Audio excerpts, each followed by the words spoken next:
Hi everyone, welcome to the stream. Just gonna do a quick volume check.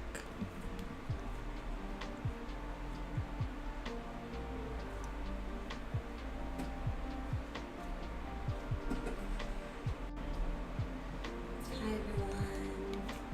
Yep, that's a volume check, all right.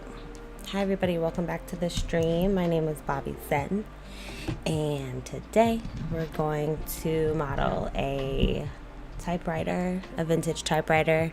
I'm really in my vintage era right now. I've been brainstorming a ton about what it was that I wanted to model on these Mondays, and I've come to the conclusion I'm just going to go with what feels right. And right now I'm just really obsessed with the nostalgia of like vintage and just things that my grandma would have used back in the day, items that my grandma had like throughout her house growing up.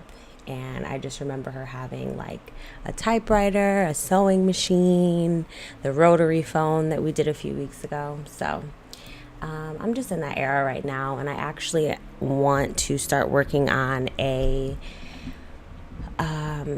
watercolor shader that mimics a lot of this style. I found a lot of these prints on Etsy as well as Pinterest, so I just did a lot of reference searching last night in bed while I couldn't sleep, and I actually found this typewriter, which to me is like a dream. Like if I could actually have this in real life, it would be so sweet. So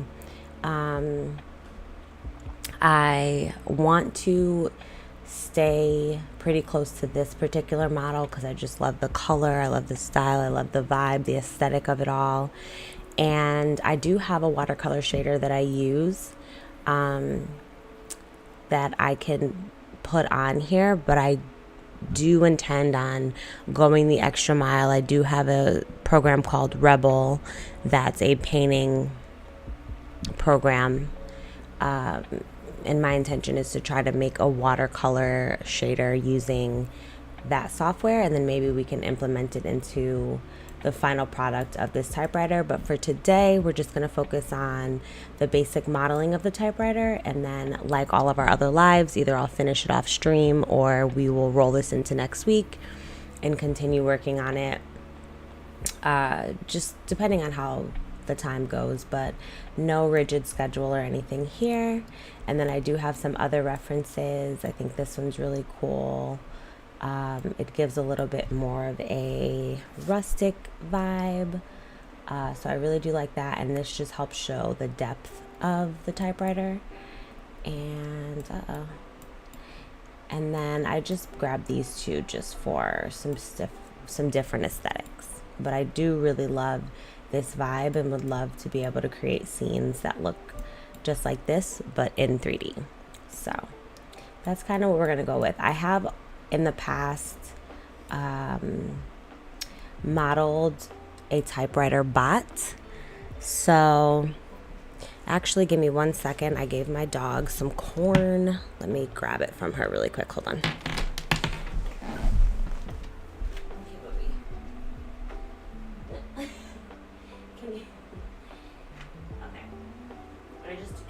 I just don't want you to like. Alright, I'll let you finish it, but just have to be super careful. I boiled some corn and I gave her a corn on the cob, but after doing a little research, dogs shouldn't have the actual cob. So I'm just trying to pay close attention while she eats the corn off the cob so I can grab it from her before she starts eating the actual cob. So I might have to jump up to grab her, but other than that, okay. So yeah, let's get into it. If you enjoy these lives, don't forget to leave a like for your girl. Even if you just jump in for a second, it always is really helpful. Just in growing the channel, and thank you to all of my new subscribers. So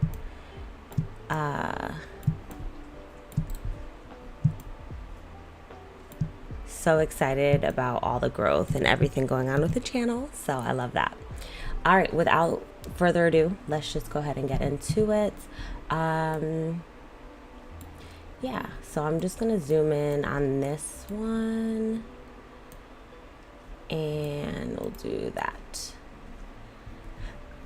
So, you know what? I want to show a previous file that I did work on. So, actually it's not important because, to be honest with you, I don't remember where I saved this one and I don't want to go through all that. Okay, so let's just get into it. So I have my front facing, I'm going to Shift A. The reason I mentioned the previous file that I have done is because there are some references I could just grab from the previous file. For instance, the keys. I've already modeled the keys, or I've already modeled typewriter keys. I do have a little typewriter bot that I've been working on continuously for quite a while. It's done. The model is done. It's just the animation that I need to complete. But I have posted, I believe, like part 1 of a tutorial for that. So maybe once we get the basic modeling done here, we can jump into that file and grab a few things from there just to save us on time. I do find that I do like modeling, so I don't mind doing it over again, but if we can just save on time, especially with the keys and things, I mean, you know, why not? Why not do that?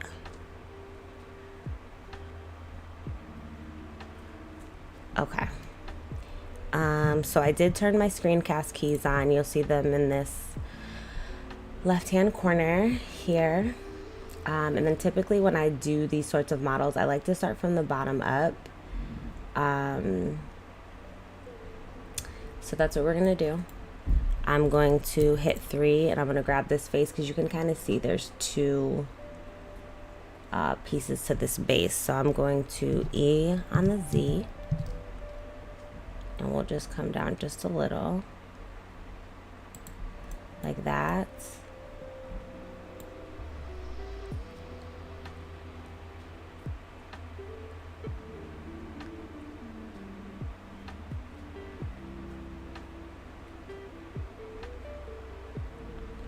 Okay. Just trying to make sure my dog is like, okay. All right, and then I'm also going to go from the top view and I'm going to inset. That's going to give us that border. Little something like that. And then I can grab that face on the Z and I'm going to just want to go straight in. I'm actually going to go into X-ray mode. And we'll look from the side, and I'm gonna E. Sometimes the Z is like pre-selected, so I get kind of confused by that. Let me do my side view here. Kind of like to do like that.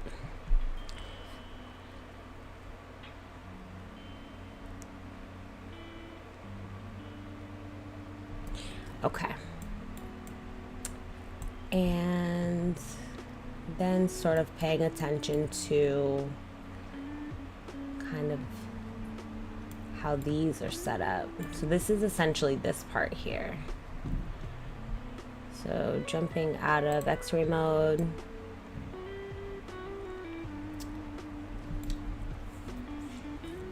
Let's see.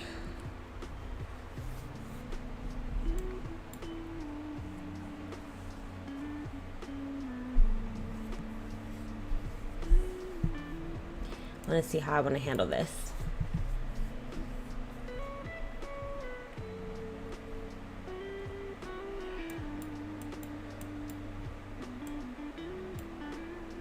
Because you could do it one of many ways. So, you know what? Let's do it. Let's jump into, I'm going to save this file. I'm going to jump into my previous file. And see. let me jump in and open like a recent file.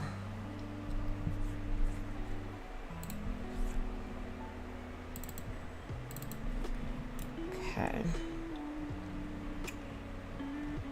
This is for research purposes.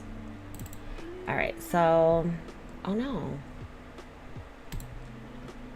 Where do I have him under?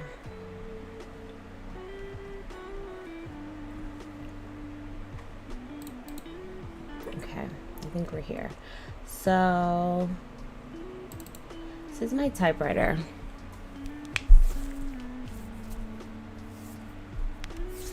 This is my typewriter bot that I've been working on forever and ever and ever. If you'll notice, it is a typewriter, but it's a little robot. I'm obsessed with him. He is so cute. But if you notice, I did do the keys already. So we already do have the keys, excuse me. So if I zoom in here, he's just kind of sitting on a little ledge. There's a little bit of an animation. Let me see if I can show you the animation timeline. Is there an animation? Yeah, there's a little one. He's just kind of like rocking back and forth. So cute with his little arms. So this particular one is typewriter-esque, you know, but instead of the paper and everything, it's a head. So you can kind of see there's a little bit of movement going on here. I did use some constraints with the keys and things, but if we look from the top down view, zoom out a bit. If we look from the top down view here, let's see. Let me go ahead and pause it.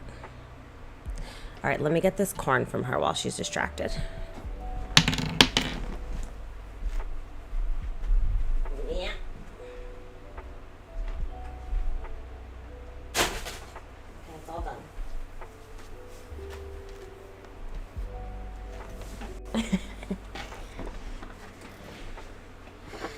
Okay, mission accomplished. She ate all the corn, not the cob.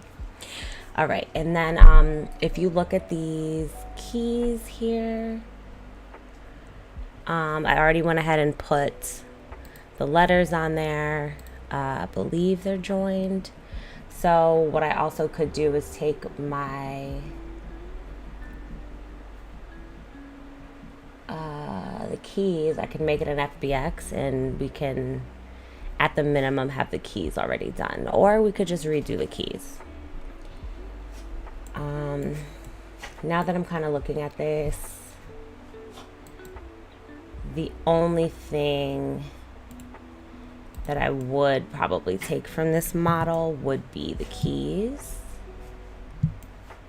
I don't really know what I did here. It's not scrolling. Okay.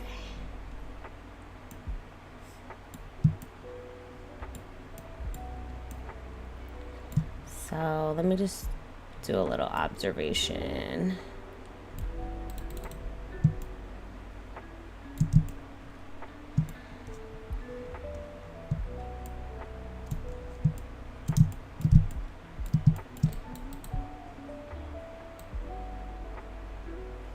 I believe I pressed something and now I'm like stuck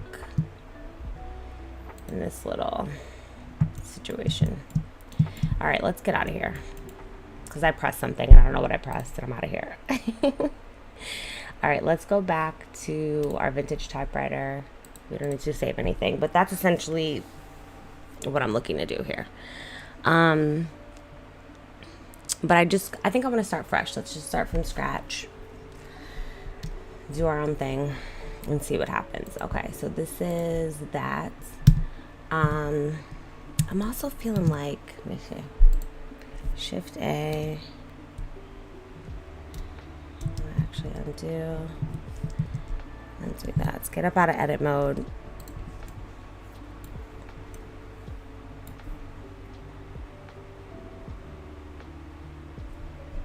I'm gonna shift A. I'm gonna do a cube, tab. I'm gonna grab on the Z. Let's scale that down a ton. You know what? Let's go here, scale it down.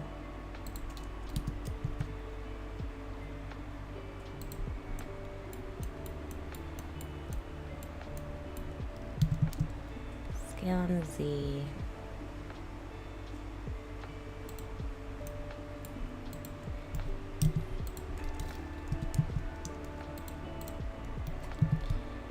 All right, bear with me here.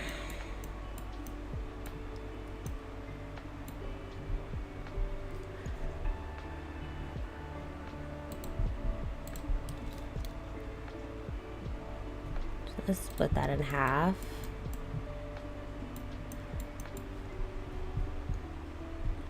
Because I think looking at this could be where the keys are, and this could be the back of the situation. So then I can grab this, and I can E on the Z. I think I'm comfortable with this. Something like that.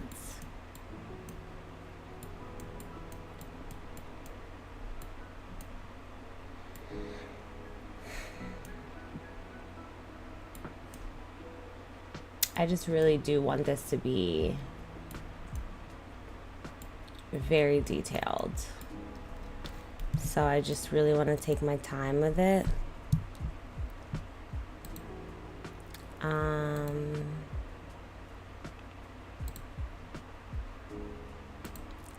I think I'm gonna select all of these faces. I just want to reiterate, these lives are for just figuring things out and just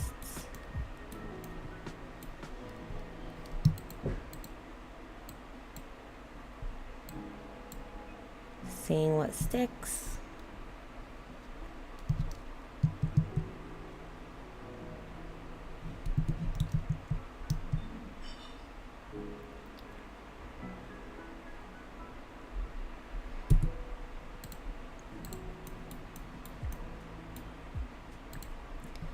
Might need to just do the top. See what that does. I don't know why we have so many extra meshes. Like, that is what always gets me when these sorts of things happen. Because it's like, why do we have...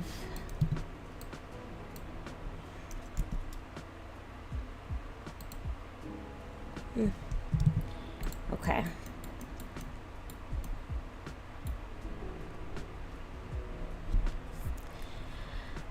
Because I guess the alternative thing, we could add a loop cut, and then we can grab on the Z,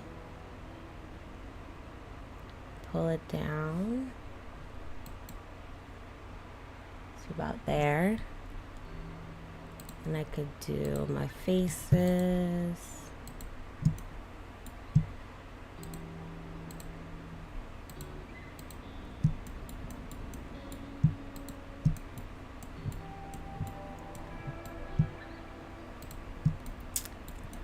So I could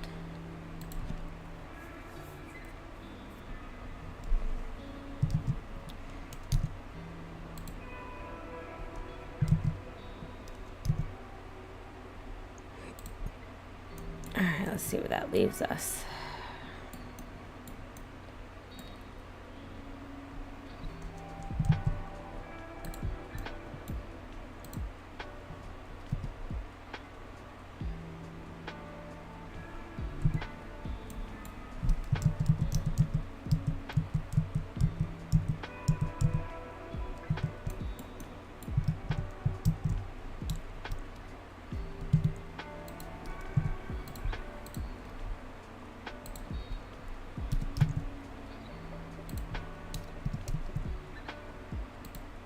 I'm gonna keep it from being so complicated.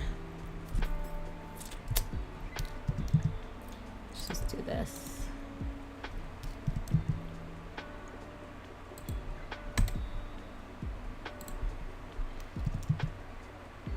Okay. There we go. Okay, we're just gonna keep it from being so complicated, because once you start dealing with like the geometry messing up and stuff, it's just too much. So what I'm gonna do is I'm just gonna do the entire size of the keyboard. So we'll do it about that size. Is this really big? Is this a big keyboard? Scale you down a ton. Okay. So we'll keep it about this size.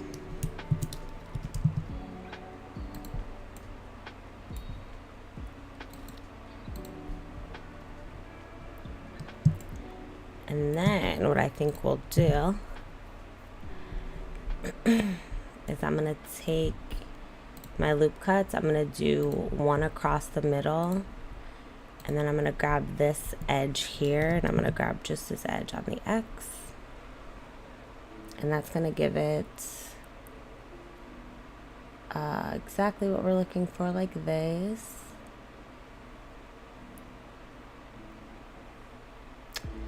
There was an inset that I'm wanting. So before I do that, let me go ahead and select this face.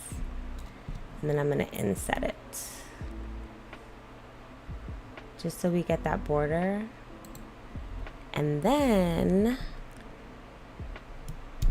I'm going to hit 2. We're going to do that again. So we'll grab this one. And this one.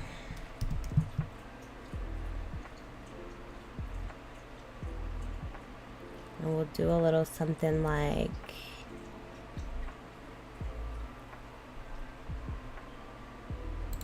maybe like that. And then let's see what happens if I grab this. Let me just grab this edge right here. Bring you down. Let me switch to my X, and I'm gonna go into X-ray mode. I'm gonna grab you on the Z.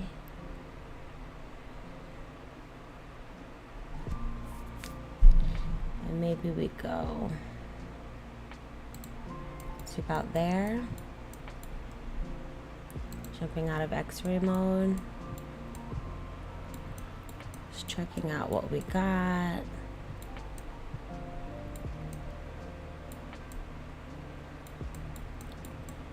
I think I could get down with that.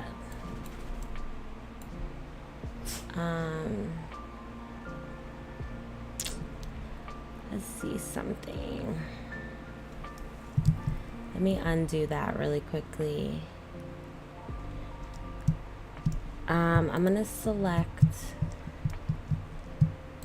gonna shift select just these.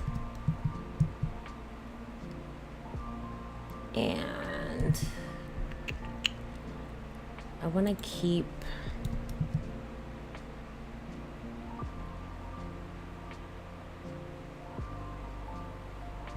oh, I know what we'll do. Okay. So we'll go back.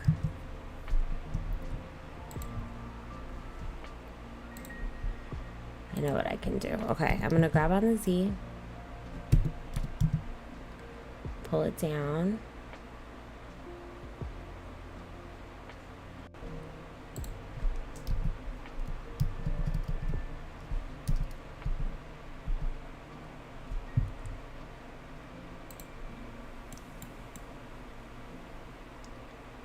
Okay. pull it down just a little bit more. We'll leave it like that. Okay. This is like the ugly phase, but we're gonna get there. I know it. All right, so that's cool. And then what I think we gotta do again is I'm gonna do that. I'm gonna inset one more time over here.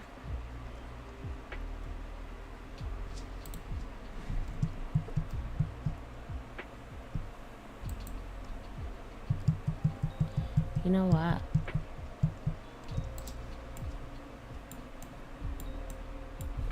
Let's see.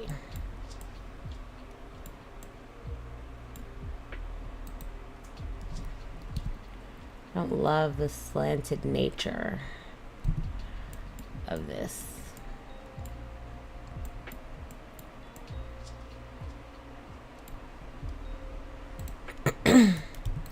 So maybe before I pull it down,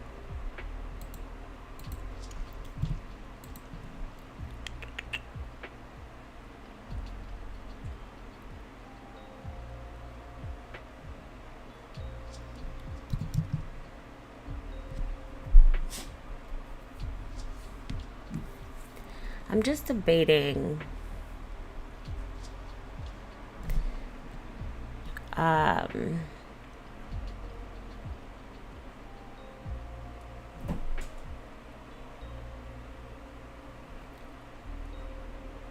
I'm just debating how I want to go about this. I'm just really stuck on this part here, right? And that's all fine and good, but we need to get the border. So this is my border, but once we pull that down, we lose a border, which is fine. But then once we create one,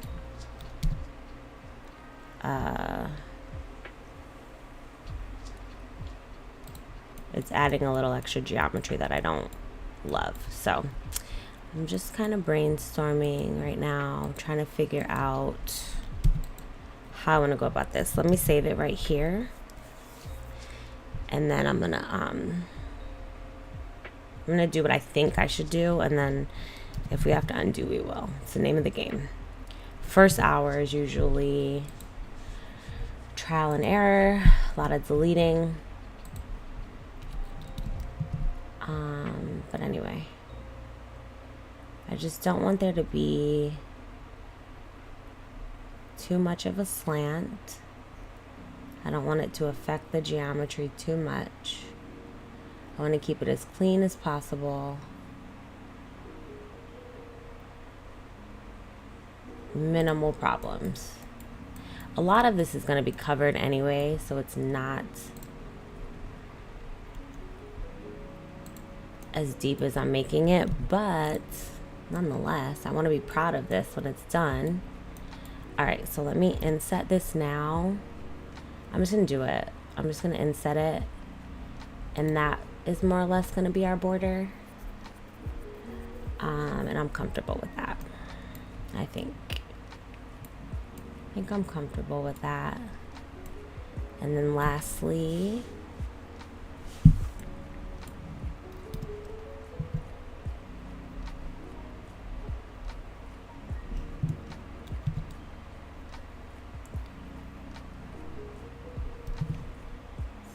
the side view. And it partly could have been because I didn't extrude on the Z over here. But I think we can make this work.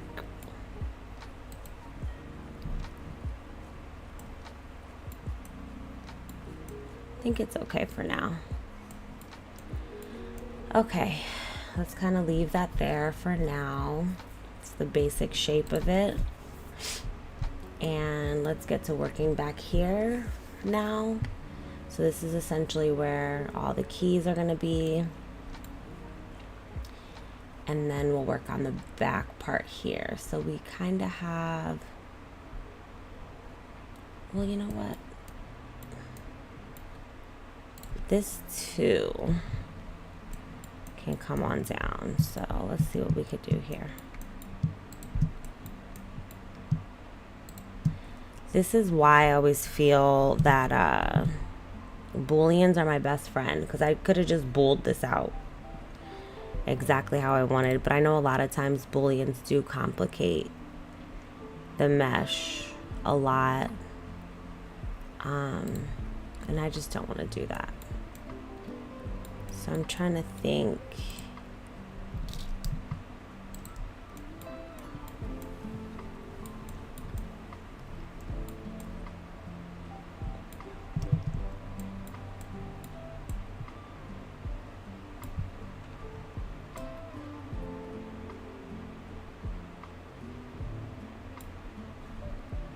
All right, we're gonna jump into vertices. I'm gonna grab this one.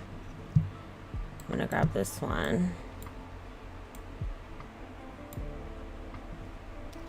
I'm gonna grab it on the Z. Let's add a loop cut, I suppose. Let's see, I'll put it.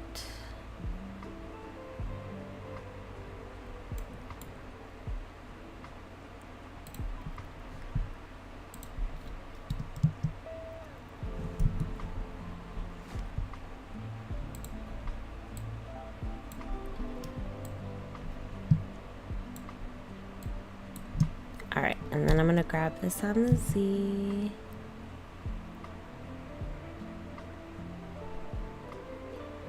Maybe to the loop cut.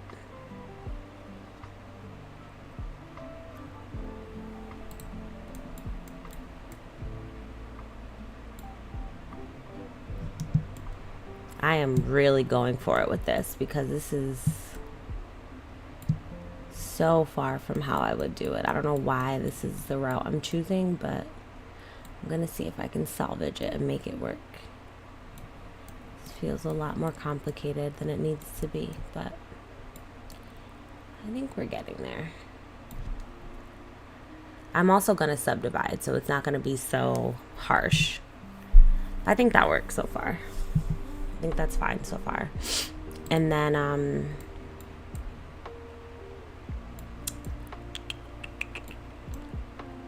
okay. Just needed to get those edges down a little bit. All right, let's see what we could do here.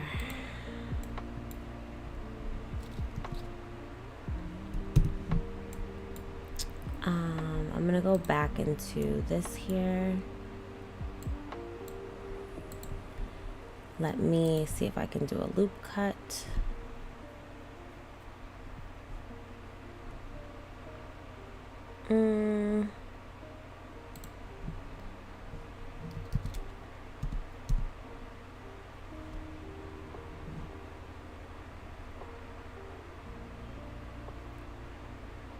It's a lot of overlapping, which I don't love. So that is going to suck. I think with when it comes to shading and stuff, but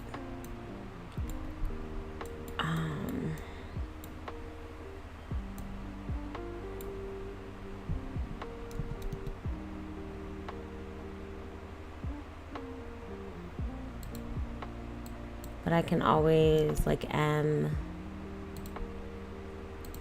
and just kind of combine them. So let's see.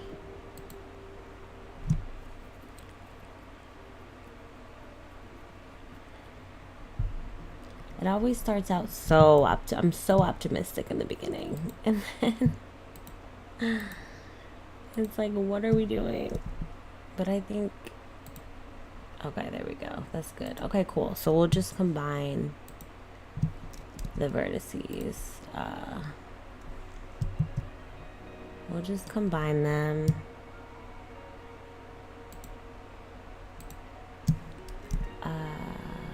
Last. and that'll kind of eliminate some overlapping. So we'll do that, then that, M.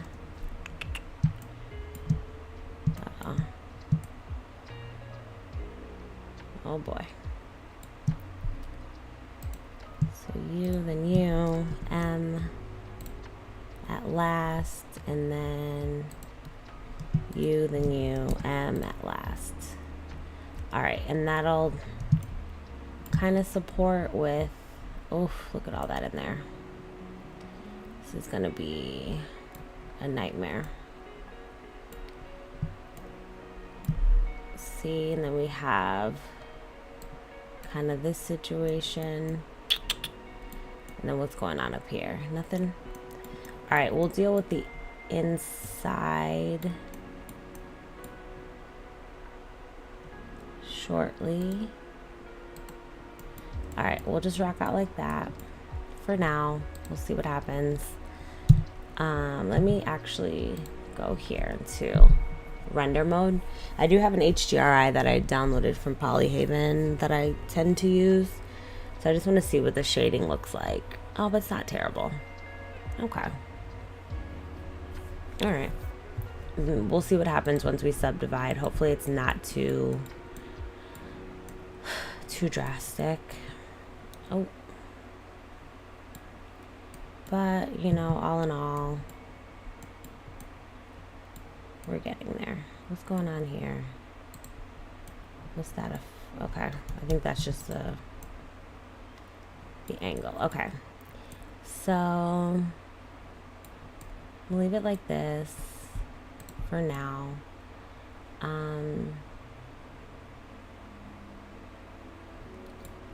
Let's see.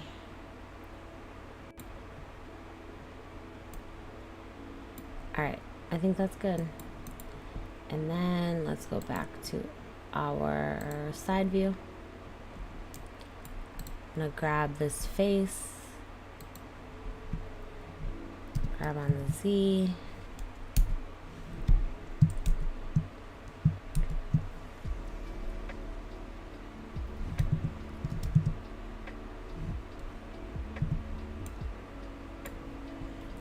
actually need to be doing edge select. Grab on the Z. I'm holding control because I do want it to kind of snap, but it's not snapping in the right place. So we're just gonna eyeball it. Do like that.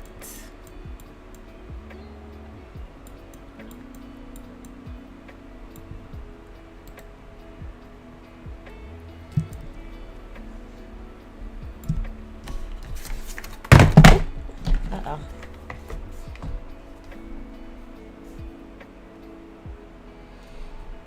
Okay. And then just grabbing in a little bit more.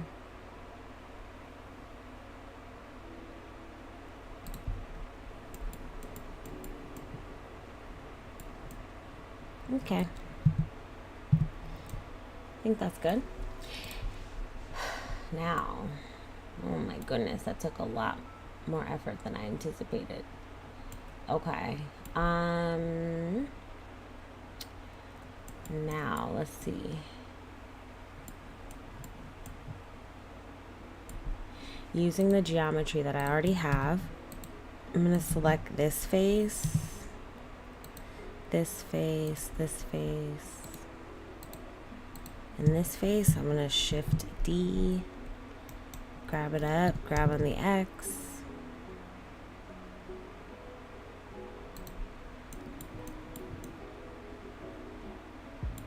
I'm going to grab on the Y. You know, before I do all that, let's E on the Z. It's already selected. Something like that. And then I'm going to grab on the Y. Oops, select all, then grab, oh, just kidding. Grab on the Y.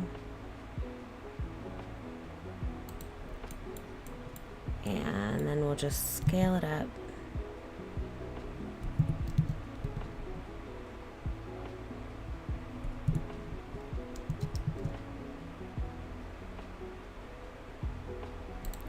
And then scale on the Y.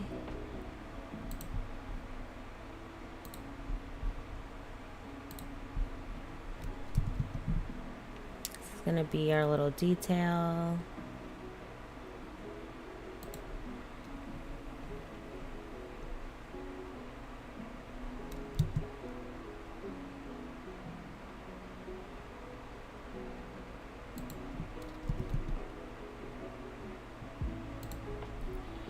Okay.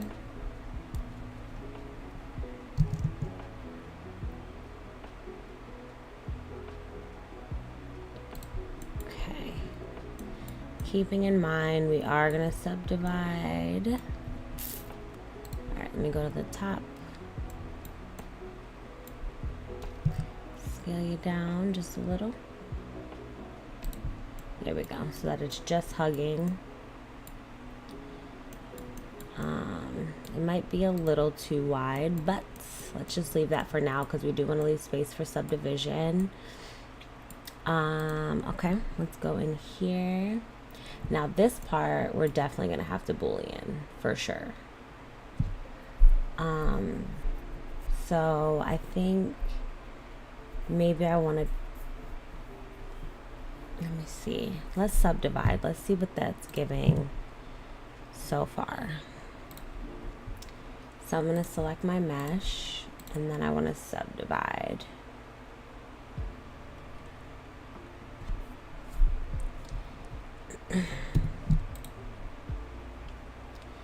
So we're going to generate a subdivision. I'm going to bump it up to just 3 right now while we're still, this looks crazy.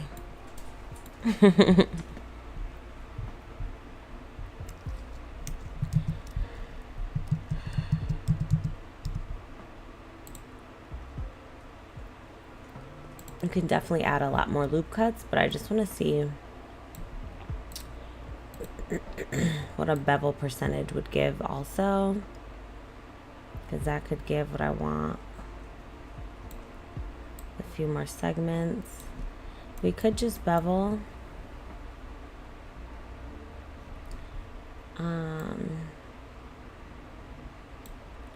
Have to be the smallest percentage though.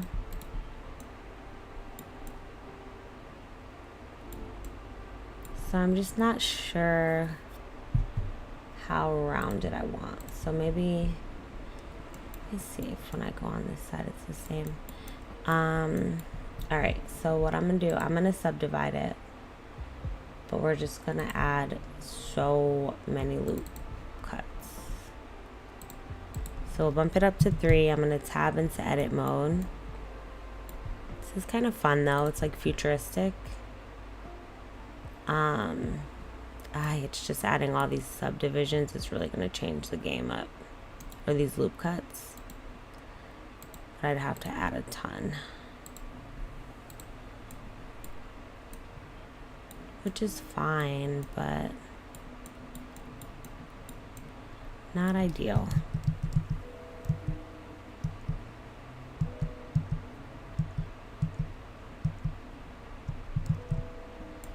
Alright, so I'm just going to finish getting the geometry done, then we'll deal with bevel or subdivision later, because I'm in no capacity. Alright, I'm also going to take this piece here, and I'm just going to separate it for the time being, because I might need to adjust that a little bit. I want to get a Boolean so that we can kind of get this shape going a little bit better, and then start working on the top. So I think in order to create that shape, we can just stretch out a cylinder. So if I tab out of edit mode, shift A, mesh, add a cylinder, just zoom out a little bit. Let's grab on the X. I'm gonna rotate on the X 90. Let's scale you up a whole lot. grab on the Z, and just kind of catch a vibe for where we want that dip to be. So we'll do something like that. How deep? So it's pretty close to the keyboard. So if I grab on the Z, we can make it larger. So literally, we also want to leave space for like the detail and the border. So I think all in all, it's about a little more than halfway. So maybe we'll rock like that. And that's going to give us, definitely going to have to play with the geometry here. Let me scale it on the Y a little bit. Just pull it. Because we need to leave enough space for the paper roll and all these little details. So I think I'm comfortable with this. Let's tab on out. Let's give this a shade smooth so when it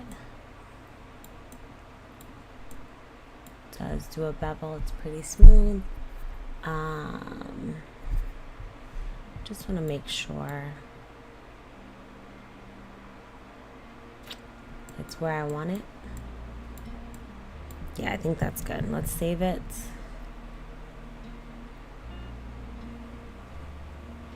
It looks so crazy right now, but I promise it'll all come together. Shift Control B, we're gonna do a difference. I'm gonna apply it.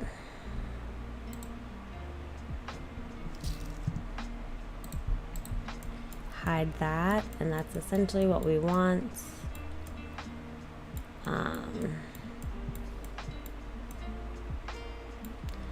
Do something like that.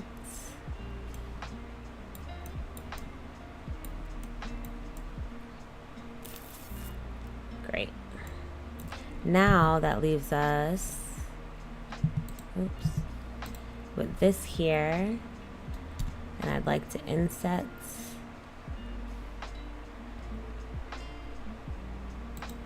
that like that.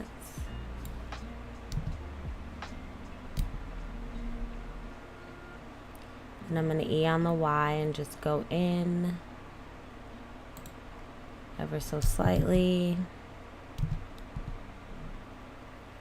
Just enough.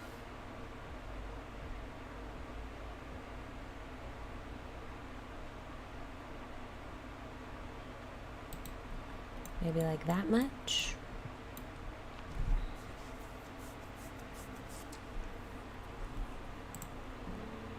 Okay.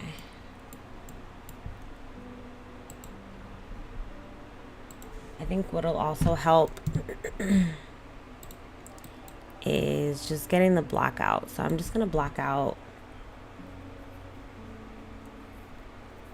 everything. So this is more towards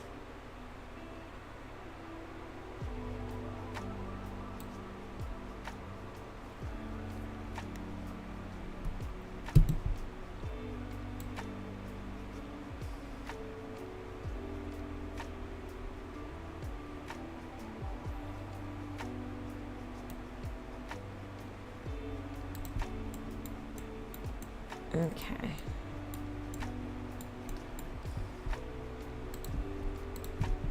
Just throw a mirror modifier on this one. Because I just find when you do the block out, it just makes for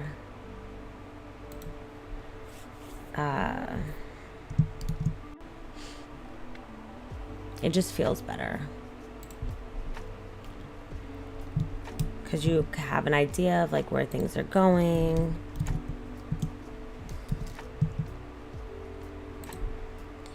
Doesn't feel like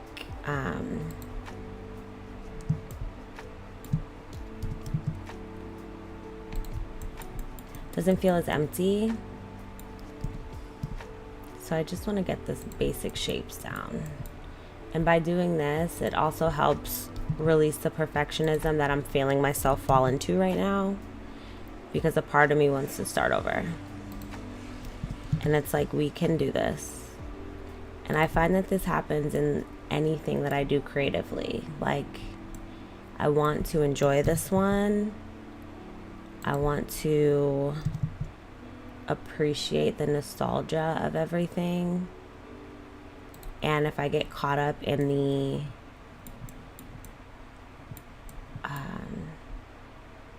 not so important details, this is not going to a client, this is literally for fun.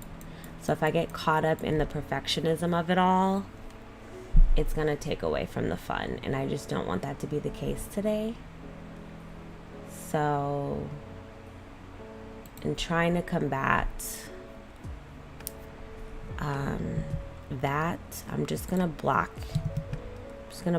And push things where they need to go, throw shapes in there. And I know it always comes together. That's the thing about it. It never doesn't. I just get in these weird,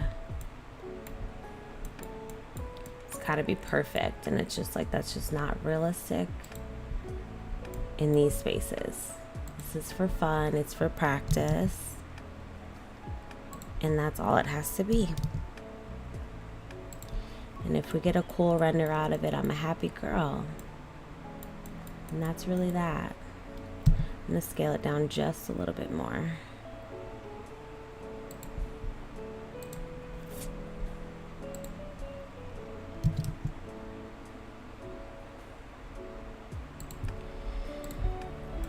Alright, let's do that for the paper roll thing.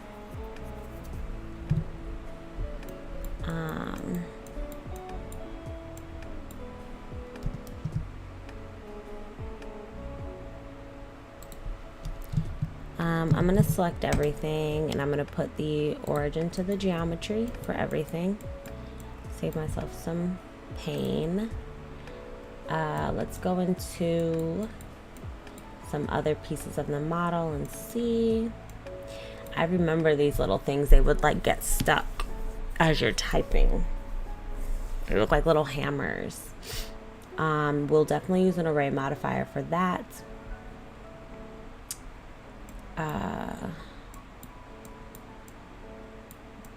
Let's see here. We got a lot of little detail and pieces. We have our little ribbon. That's like the ribbon tightener, I believe. I remember using my grandma's typewriter in the mornings before school for no reason at all. Just because she had one. So I think I had one too. I forget. I think I was gifted one, and it was in like a big blue suitcase, and it was attached to the suitcase. I feel like I lived in a novel as a little girl. I would just create all these different like fantasy scenarios for no reason at all. Okay. So next thing's next. Trying to think. I might want to just go get the keys from my previous project file. But first, let's see.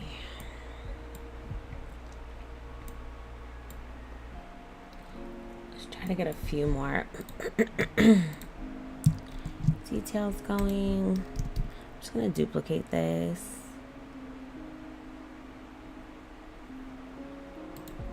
And I'm going to grab it a little bit on the Z because I know they're a little layered because the paper would like go through it as you turn it. I think that's how it works.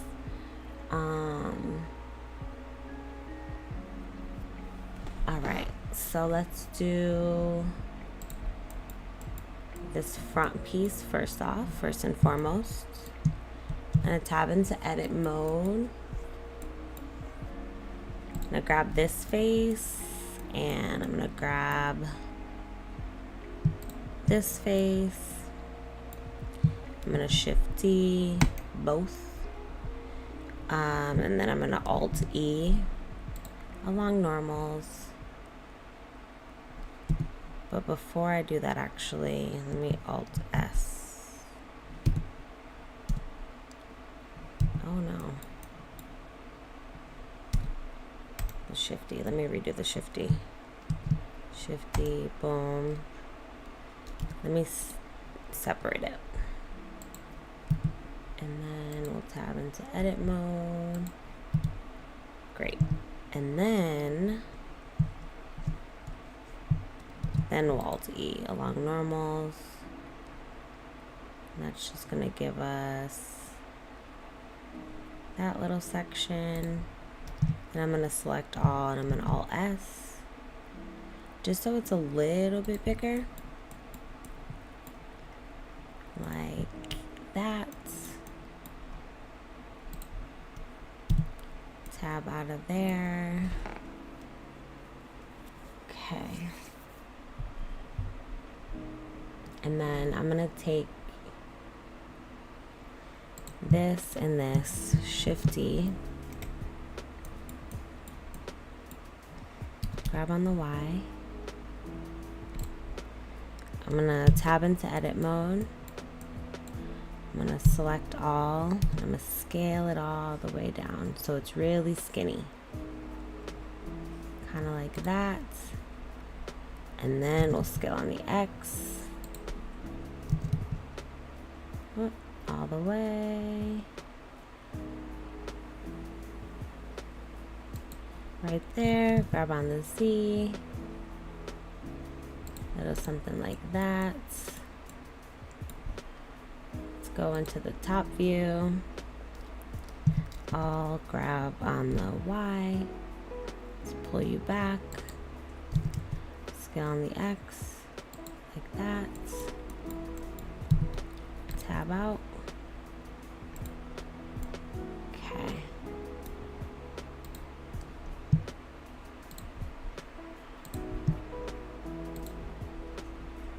Grab on the Z. Something like that.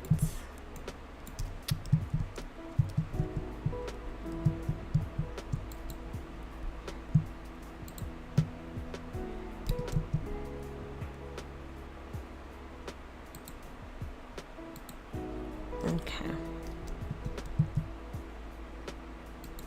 Something like that.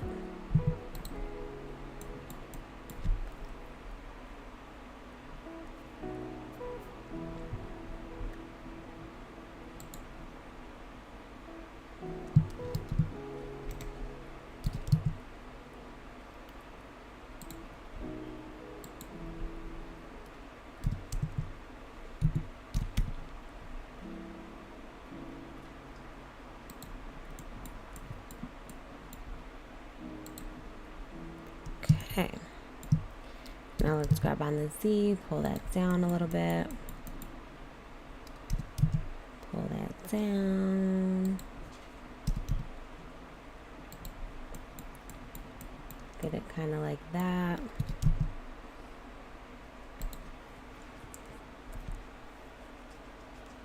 I think that's good.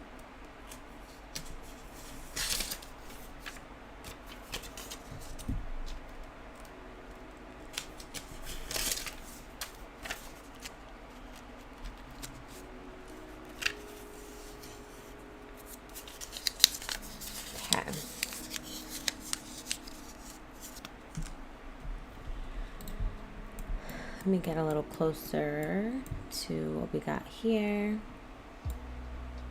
I think there's like another, it's like 3 rolls. Let me see. Oh, there's like one big one. So you have the paper that kind of like threads through. This holds the paper in one position, and then that holds the paper. I think I need one more of these back there. I might need to get a blueprint of a typewriter. I think I have one in my resources, but let's just get a general. Let's just get a general for now. I don't want to trip too much off of it just yet. Just the blocking phase, of course, but we're kind of coming together. And then I'm gonna just save us some time, go get the keys, and I'll adjust what I need to adjust. So let me go make that FBX. Let me make it an FBX really quickly. And I'm gonna bring the keys into this file just so we can really give ourselves some space. So let me do that. I'm gonna warm up my coffee and I'll be right back.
All right, my friends, I'm back.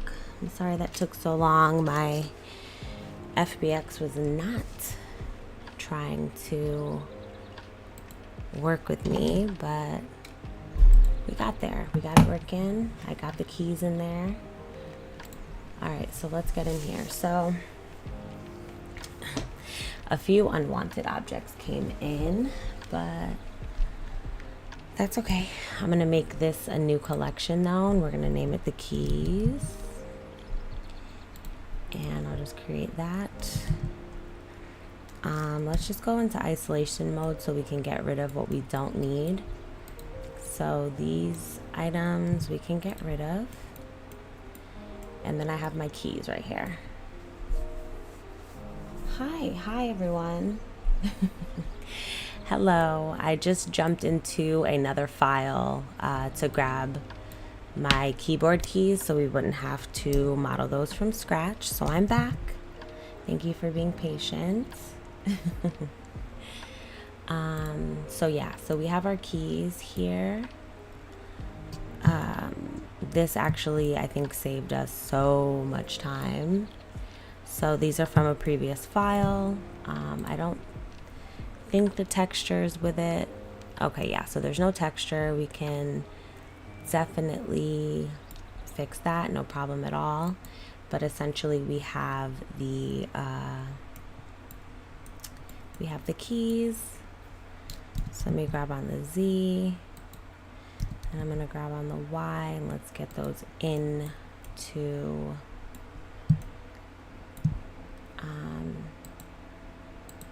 our keyboard. And then I think we gotta, let me see if I should scale on the X here. So I'm gonna just jump into object mode, and then I'm gonna scale it so that they fit. Do something like that. Yeah, there we go. Look at that. Look how fast that was. That's great. I'm very, very happy with that. And then we can grab on the Y, pull those inward. I'm actually so glad to have done this because this saved us so much time. Great. I love that. I love that so much. I think we do need, these are all separate objects. Okay. So we'll probably add a few more keys. If you notice here, we have a few keys on the side. Let me see. Actually, we'll just spread it out a little bit wider. So let me go into my keys. I'm going to select all the objects, and then I'm going to scale on the X. A little bit more. Kind of like that.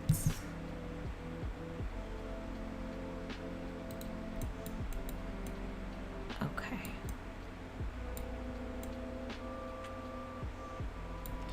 This row is much closer.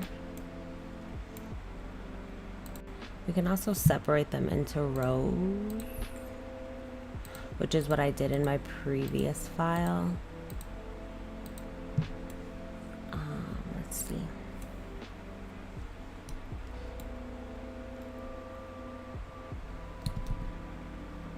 So this is like really close.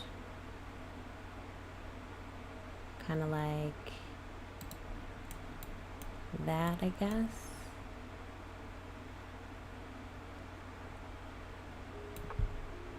And then let's see what else we got. This row.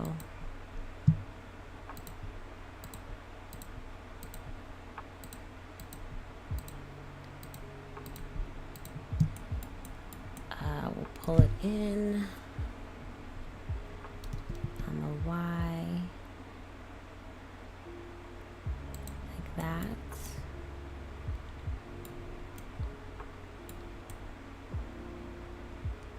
Okay, and then this row will also pull in.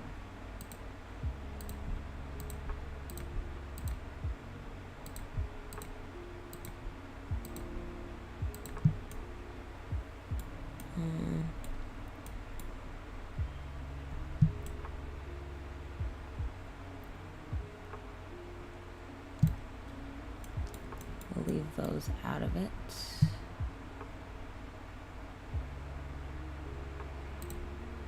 let's leave that one.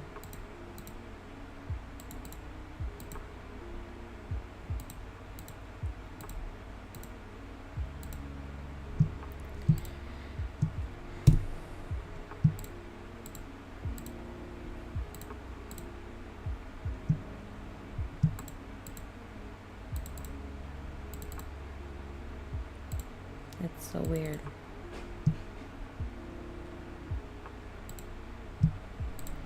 Just redo it. Alright, so I'm gonna grab these, grab on the Y.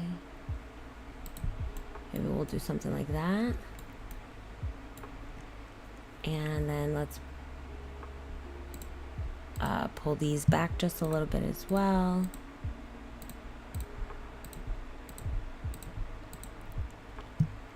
I'm gonna grab this on the Y, pull it in just a smidge. And then as far as our shift, I think it's like our shift enter, basically all these guys on the edge, we're gonna pull forward. Those come out just a little bit more. Beautiful. And then I'm gonna shift A, mesh cube, let's zoom out, tab into edit mode. I'm gonna scale you down a bunch and scale on the X a bunch.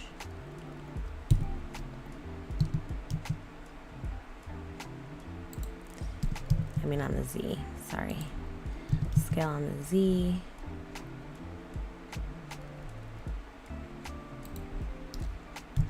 And scale on the Y.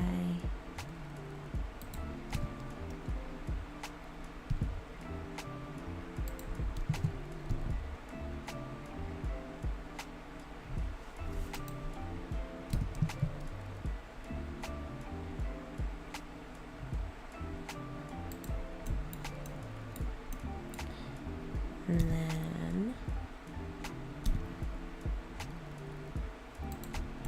I wish I had a typewriter in front of me. It would really be so helpful. Grab on the Z. Okay. That's going to be our space bar. Again, still deciding whether we're going to Boolean or subdivide. I'm still kind of torn on what exactly I want to do with that. Hello everyone in the chat. Thank you for joining me. Just working on this really complicated model actually. I thought it would be a lot easier, but definitely presenting some challenges. But so far, we're there. We're getting there. We are getting there. Let's, I'm trying to think how I'm going to tackle this. Definitely an array modifier for sure. I have a couple things that I could do. So I do have this cylinder in my hide collection that I could, I'm gonna try something. So I'm gonna unhide this for one moment, and then I'm gonna go into the object properties, and I'm gonna change it from bounds to textured again. And I want to tab into edit mode, and here's what I'm gonna do. I'm gonna jump into isolation mode here, jump into wireframe. We're gonna do wireframe X-ray. Jumping out of isolation mode really quick. I just want to see where we stop. So probably all of this. can go. All right, so we'll jump into isolation mode again. I'm gonna X, delete these faces. That's just gonna give us this, right? Then what I think I'll do, I'm winging it here. I'm winging it. We'll see what happens. All right, how many is this giving? Like 1, 2, 3, 4, 5.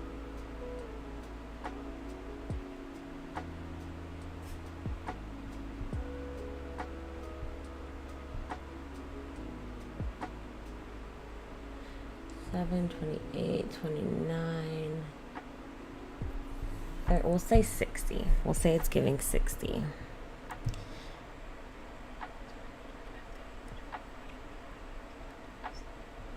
All right, so we're gonna put 5 cuts in each. How about that?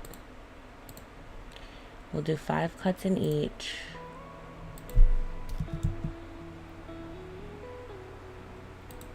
And that'll be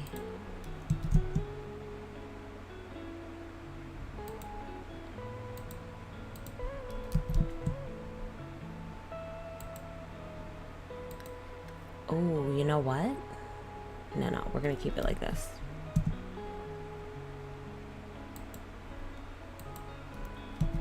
I don't know if this is gonna work, but we're gonna see.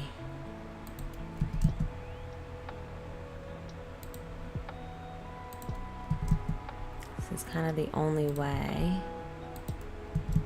I could array it, but the array is not gonna follow the curve. Maybe it will, I don't know.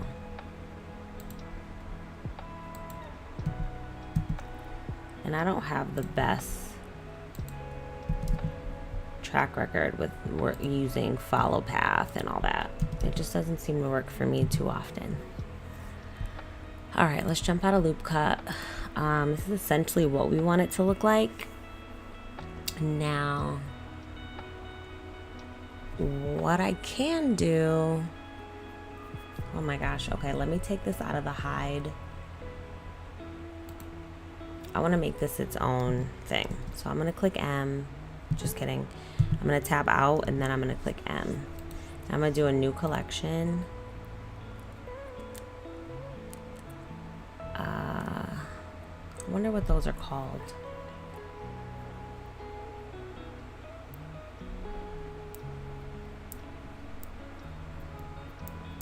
We'll just call it detail for now. So we'll just put detail. I don't know what those are called, but I'll figure it out. And then I'm going to tab back into edit mode. Everything's selected in face mode. And I think I'm going to click P. And let's see if we do by loose parts what that gives. No, okay, so P selection. Does that give? No. That's not what we want. I could also, what does V do? Nope, can't rip it. How can I make this? Oh. So maybe if I select,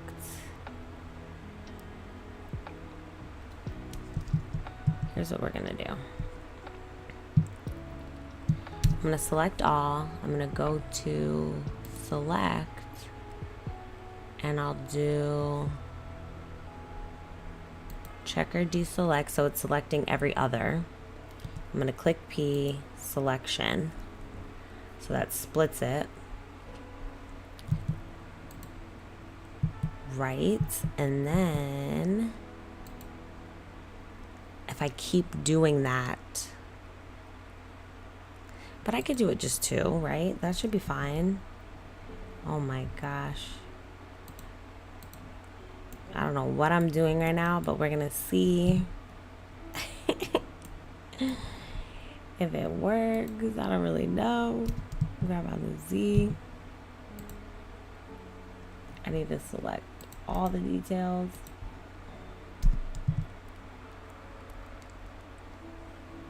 Look, it's kind of there. On tab, select all, scale on the Y, a whole bunch, grab on the Y,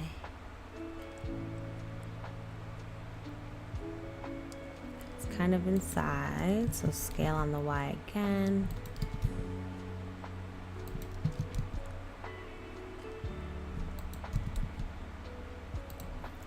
I don't know if this is gonna work, but it feels like it's gonna work, kinda. Alright, let me tab out. What's that look like? Okay, kinda. And then I think we just need to add a thickness and a loop cut. And that should do it. So maybe, let me see if I add a solidify modifier, what that gives. Oh, I don't want my coffee to get cold again.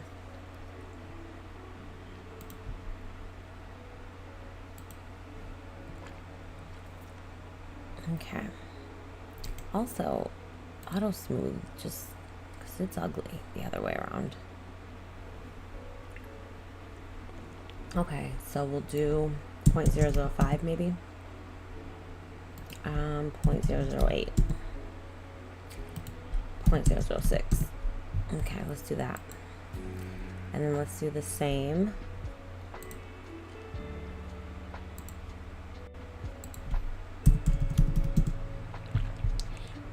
And I'm gonna auto shade smooth. I did it so that it's one's a little thicker than the other maybe.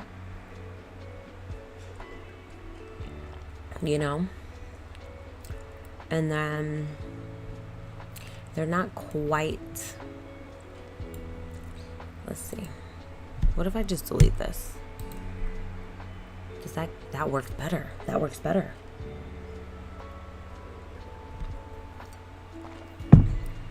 I think that looks more realistic because there's space. And then I'll scale. Let me get my origin to geometry over here.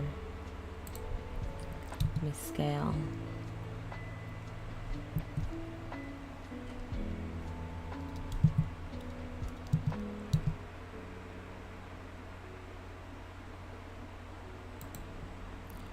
Do I want that much space?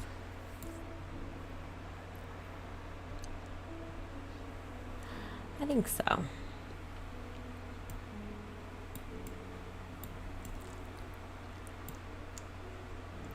I think so. I mean, I'm glad it kind of worked out. It's kind of what we're looking for, right? I mean, the spacing might be a little off.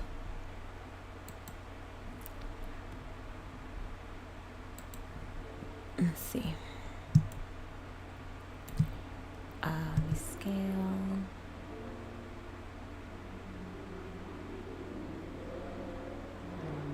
Kind of like that.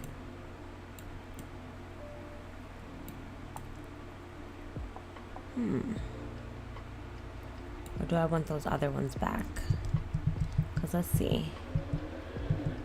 I'm kind of missing the other ones. Let me see.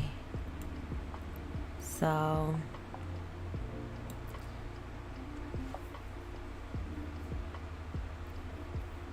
no, I think we should get rid of half of them. I think I will get rid of half of them. And then I'm gonna tab into edit mode, select all, S, grab on the Z, just get it snug. Like that maybe.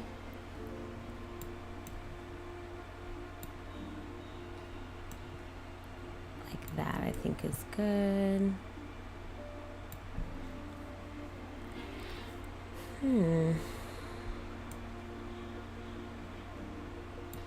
And then we need some in the back here.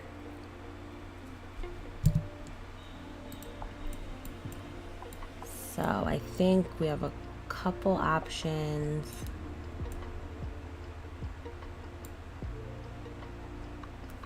Let me look at this really quick. Let me look a little closer.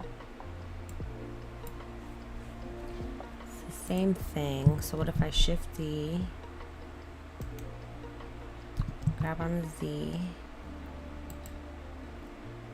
and then grab on the Y?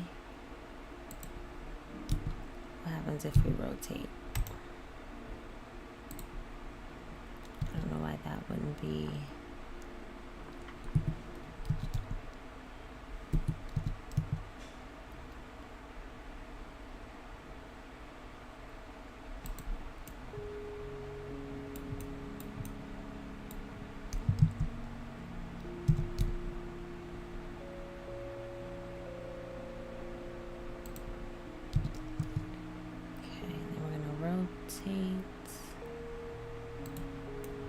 Just a little.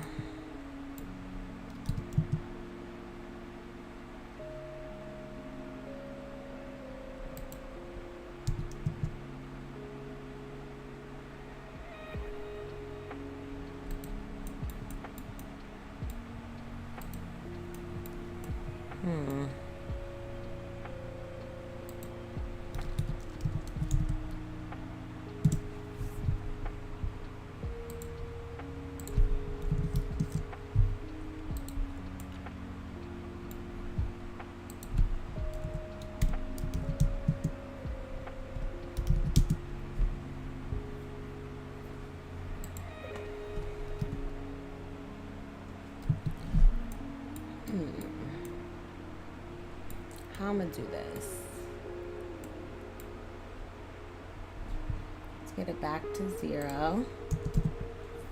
And I'm gonna see something.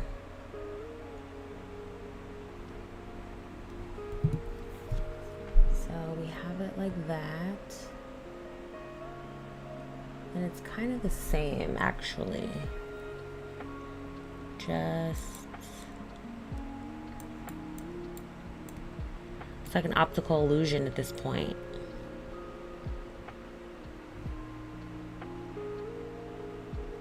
All right, let me rotate on the X90. See what that looks like. I think 90 is too harsh. Grab on the Y and just at least pull it out so I can see what that looks like and what needs to be adjusted. So I think it's probably like at a 70-degree angle, kind of like that. And then if I tab into edit mode and scale on the Z to make it bigger, that might help.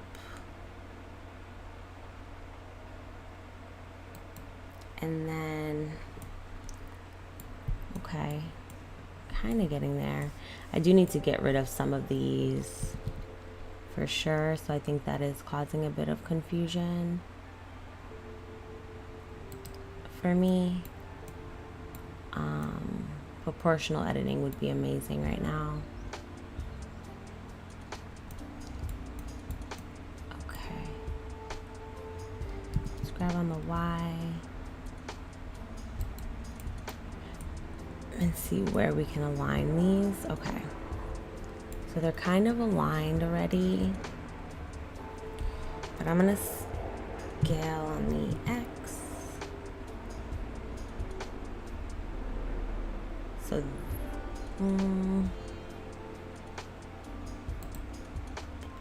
so let's rotate on the X as well, just until we can get this feeling like it's doing what it's supposed to be doing.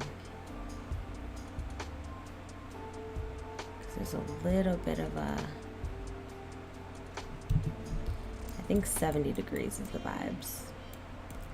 And then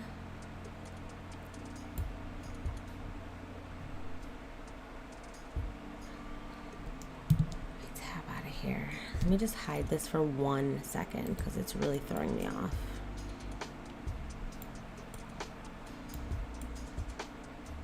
Because let's just say I tab in here, and then what I end up doing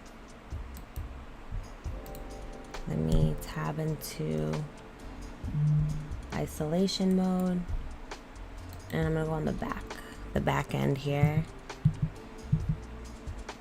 And then what if I face select?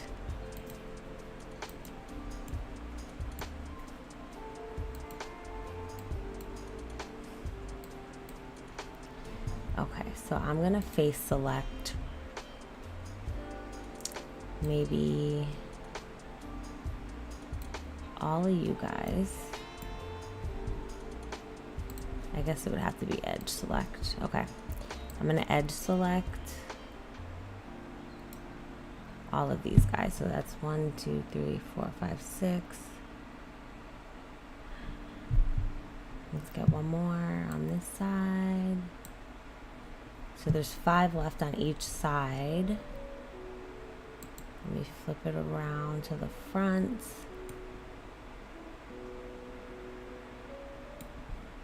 Oh, I also selected the front. I don't want the front.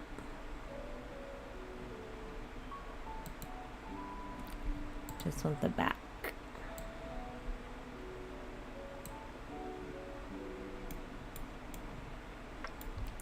It's still doing that. Okay. It's annoying.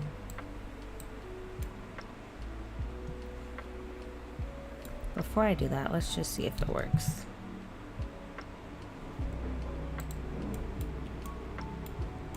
That might be what we want to do. I think that might be where we go with this one.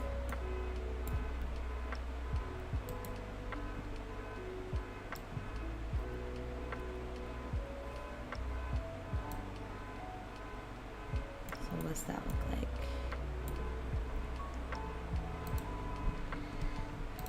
Okay, let me just pick them myself. So I'm just gonna select everything myself.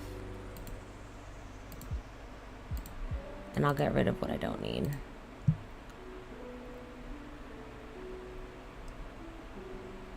So I'm gonna start here. 1.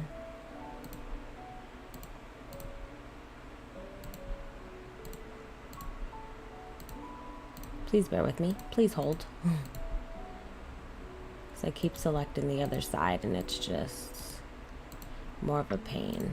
I'll just go ahead and manually select everything. Alright.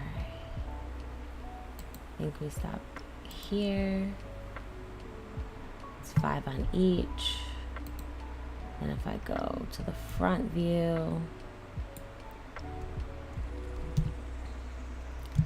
E on the Z, and then it goes upward like this.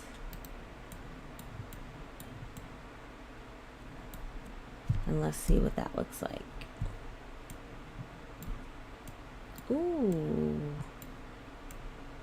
I think that's exactly what we were wanting.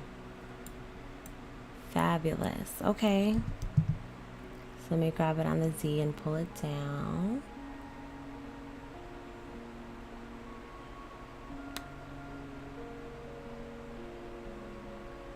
Now, how am I going to cut the top part off? That's above me right now. That's above me. You know what I'm saying? I don't know. I'm just rolling with it. Alright, I think that's fine. Considering I feel comfortable with this. Let me save it. You know, I feel comfortable with this being where we stand. Okay.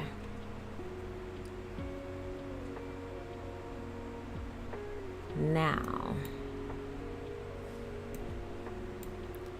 as a matter of fact, let me see. I might need to go down a little bit more. So if I, oh boy.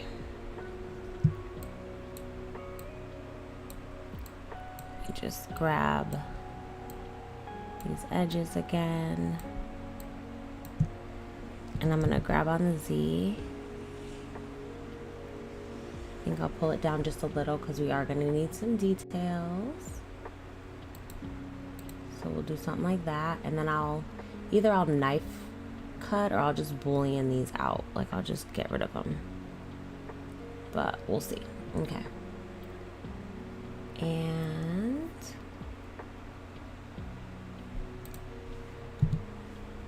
I think that's good. Wow. Okay. Okay. I need to take a break from that piece. That piece is kind of stressing me out a little bit. All right, I do think that I've come to the conclusion that we're just gonna bevel with percentages. I think the subdivision might be far too much. So with that being said, I'm gonna Control A and I'm gonna apply the transforms.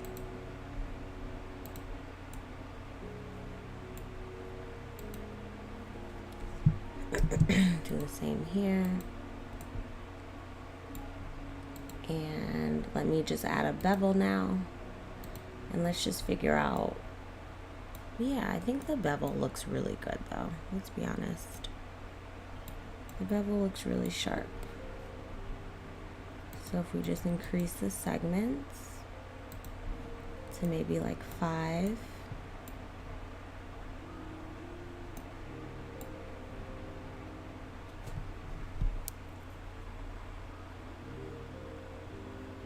The one thing I would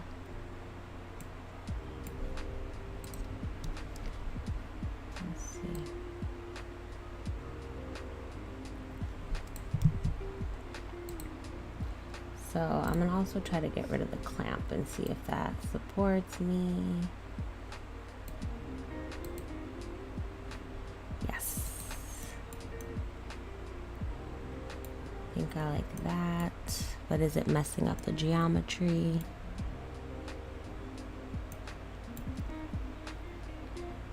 Yeah, because we do want a little bit of the rounded edge. What if we do arc? Oh, baby.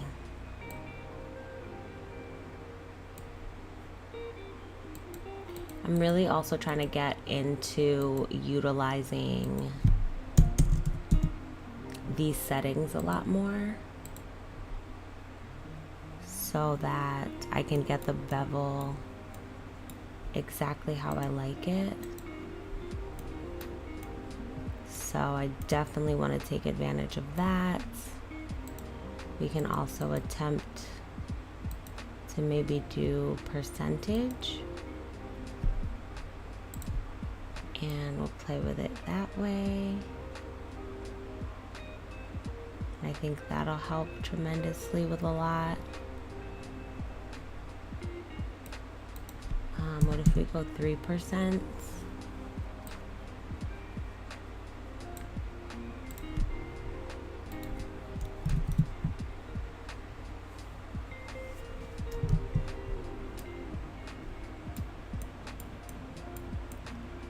And then to fix a few things,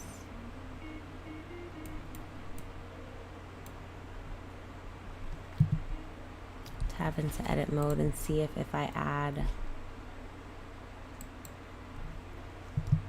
a loop cut in particular areas, will that help?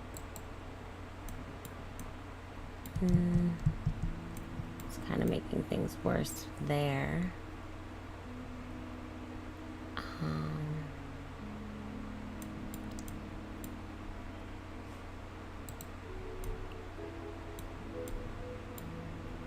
Okay.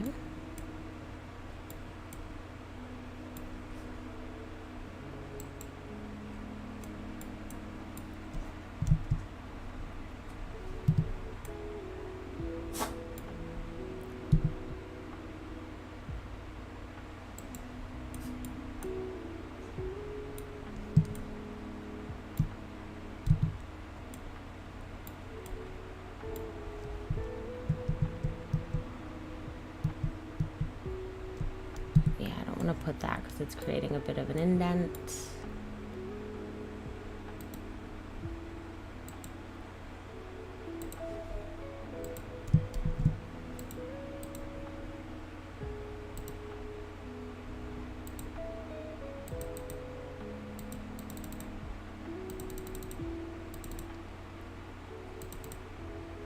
Let's go to 5. We'll do 5. And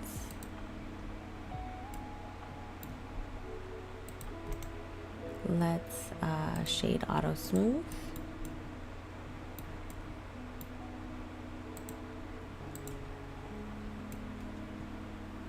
Definitely gotta make that a lot smaller. And I want to tab into edit mode here.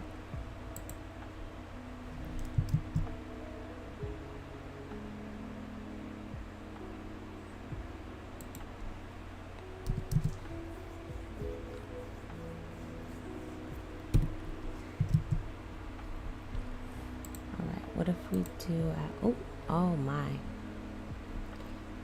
too much, way too much. All right, we don't want absolute. All right, let's go back to offsets. Oh, we can also get out of edit mode. 0.001. All right, I think that's a pretty good bevel. We're gonna leave it right there. And then what I'm gonna do is I'm gonna select my edges that I want a bit of a sharper, whoops. Do that. And I'm gonna do this.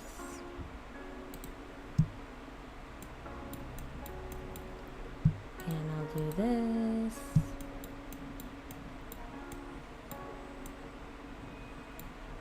Just look at the side view. And I'm going to Control B. And we'll just give it a nice little bevel. Like that, maybe.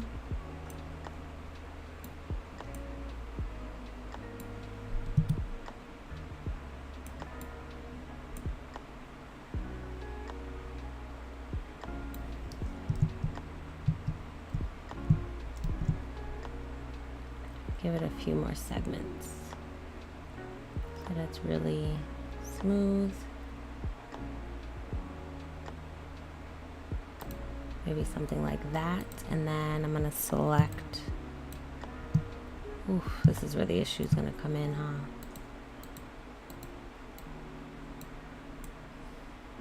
I'm gonna select that edge, select that edge. See if I can bevel. Ooh. That's not what we want.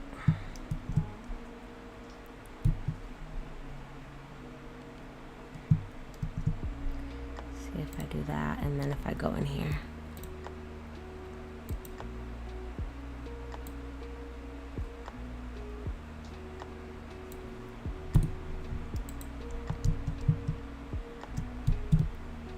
I'm gonna leave that right there. I'm gonna leave that right there. All right, and then we're gonna auto shade smooth. Okay. I think that's okay. And then as far as this guy goes, I wanna select this outer edge here, and then I wanna Alt S. So I wanna come in a whole lot here. Select everything, and I'll grab on the X and do something like that. Okay. I think that's much better.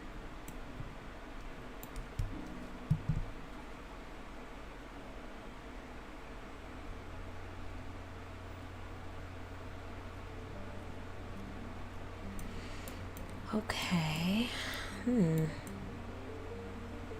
Oh, you know what else? Let's select this here. Alt E maybe? No. I mean Alt E. I pressed Alt S. I'm gonna pull it out just a little. Just to give it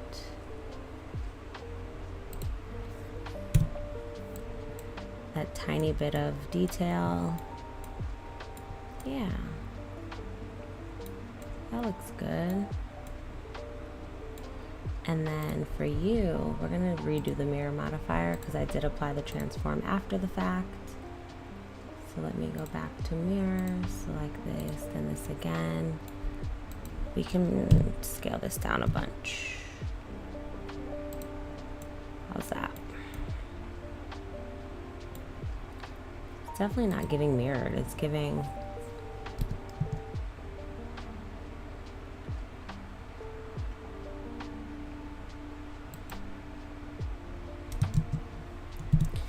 all right, and then we can play around with that a little bit later. Hi. Oh, thank you so much for saying that. I'm glad you're enjoying it.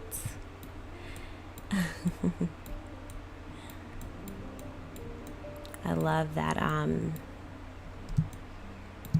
that you can find some kind of like peace and vibes into it. Definitely makes me really happy.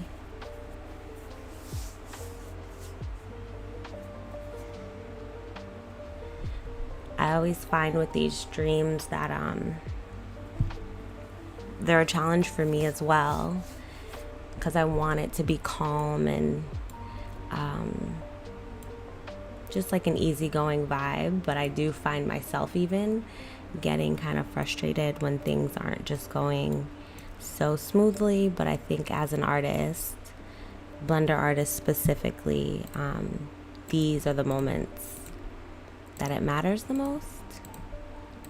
When you do find yourself like getting annoyed or frustrated or things aren't going as planned, yeah, just remembering that it's for fun. We're just kicking it, we're just hanging. I'm just gonna move these next couple rows up a little bit because I feel they're a little like deep. Okay, we'll kind of leave it right there for now. I am really excited to put like the details on there, but I just want to get the basic shapes done. I feel like this part is just going to be kind of challenging. I want to. I've seen your workflow. Thank you so much. You're so sweet. No, I don't necessarily yell at the computer, but I will take a break. If I feel like my brain is fried, and at times it'll happen. I'll start feeling it around like the 3rd or 4th hour. My brain will start feel like it just can't handle it. It's like overloaded, and I'll take a break. I've learned that sometimes if it isn't working or things are just not coming out right or you're making silly mistakes, you just have to take a break. You might just need to step away, watch a TV show, listen to music.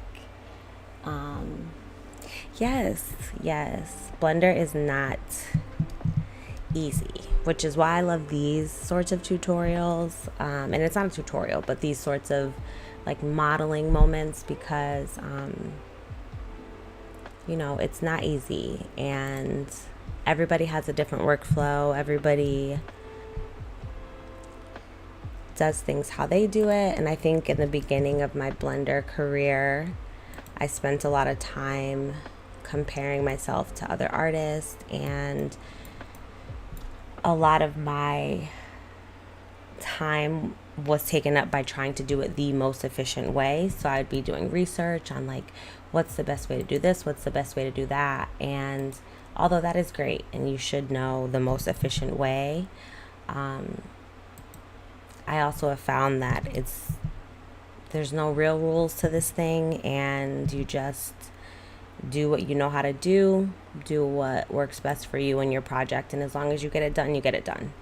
So I think once I release that and I let that go and I just allow myself to do whatever my brain thinks of in that moment, it's worked out well for me. So I try to just not be too hard on myself if I'm not doing it the professional way or the way that professional blender artists would do.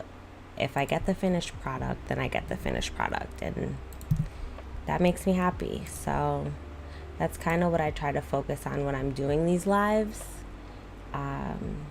It's just not being too rigid in that. Just letting it kind of be whatever. And I'm always open and excited to hear how other people would do things, for sure. I'm always down to learn new techniques, new ways to do things. But I'm no longer like comparing myself or doing any of those things, you know?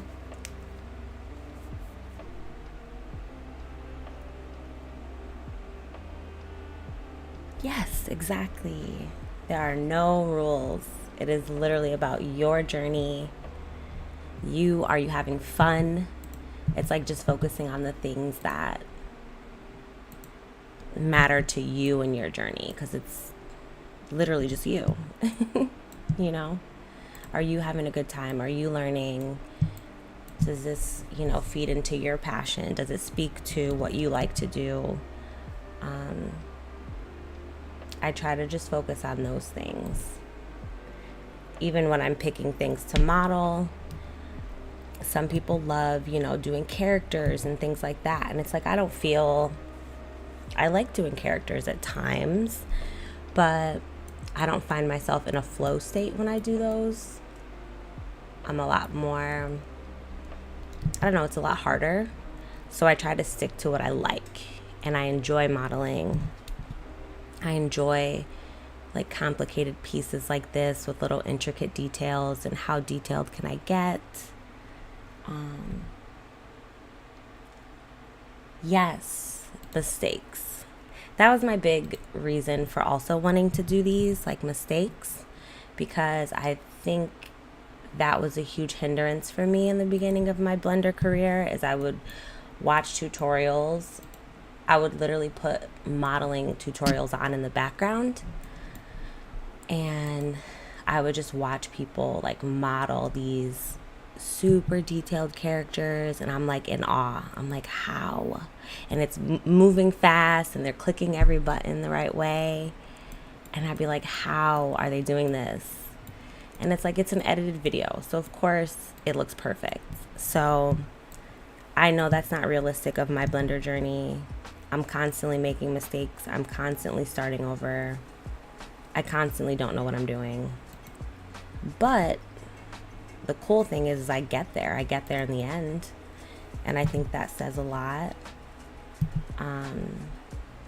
So I want the lives to be more of an authentic experience of what my Blender flow really looks like. And it's just mistakes the whole time. It's just mistakes. But, for sure. Also, thank you so much for just being here and giving me your perspective. I really do appreciate it. I love to hear from other artists and like what your journey's been like, and I just always want to offer encouragement in the space of just do whatever feels good for you.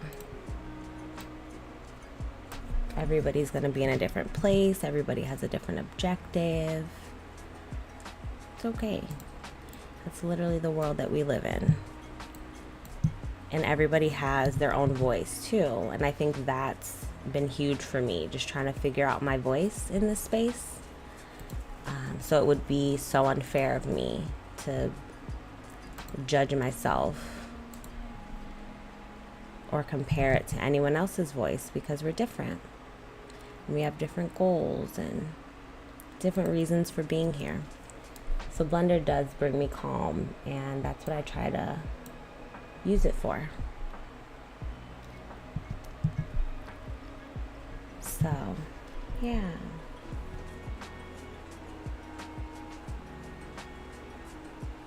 Yes, of course, of course.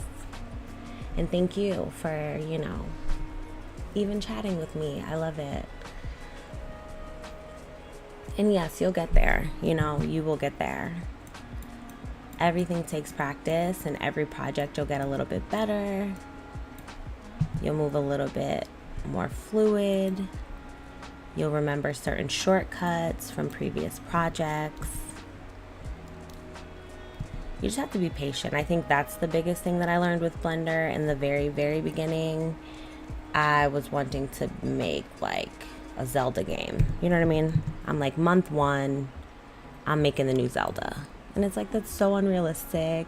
It's not where your skill set is. So just do some things. Do whatever inspires you. A lot of times I'll just be like out in the world, and I'm like, ooh, I want to make that in Blender. Ooh, I want to do that in Blender. The past couple of days, I've been really obsessed with making a pizza slice in Blender. So I did that. And I remember being very intimidated by a pizza slice because I really wanted like ooey gooey cheese, and I wanted it to look really realistic and all these things. And I just was so nervous to try it out. And these past couple days I've been working on the pizza, and it looks great. I rendered it out, but it needs a little bit of editing, so I am going to edit it. But all in all, I made the pizza slice with the skill set that I do have, and those are the moments that I feel that I'm just like so proud, because it's like, oh my gosh, I thought I couldn't do it, and look at me doing it. And that's with any of these models. I go into it, I don't know. I hope I can do it. I hope it works out. And it usually does, honestly. I can't say there was a time that I came on and it didn't work out. You just have to trust yourself, Do you do any other sorts of art?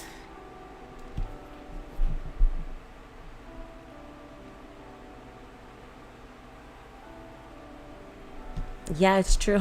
It's true. Yeah. I kind of compare it to like painting. I also paint. And with painting, there is an ugly phase. I mean, the first 60% is ugly, super ugly. But then by the end of it, you have this beautiful masterpiece, and it's like, wait a minute, where did that come from? So I always look at these kind of projects like, this is just the ugly phase, because by the end of it, it's probably going to be dope. And that's all a girl can ask for, But yes, patience is a virtue, and that's why I think I create these as like calming. Oh, photography takes patience, for sure, because you do have to maybe like retake the shot a bunch. The lighting, you have certain things like working against you. So I also try to use it as that, like compare it to other creative spaces that I have to like adjust. You just have to be willing to adjust. You can't be rigid. I've had so many projects where I had something in mind and Blender just didn't work with that. It just didn't work with that. And I was sad. I was frustrated, but that's the name of the game. You can't be too stuck on things. How do I want to do this? I need to add a couple vertices to open this up a little bit.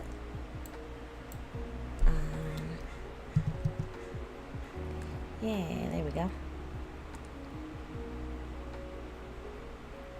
Also, something that I learned on Reddit. Yes, Bob Ross, exactly.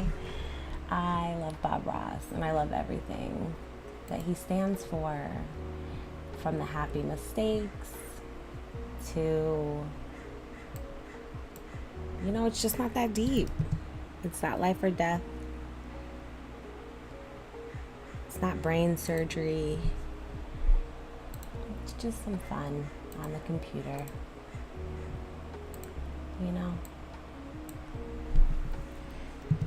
I think for me, coming into this community, the main thing I didn't want to do was be like performative.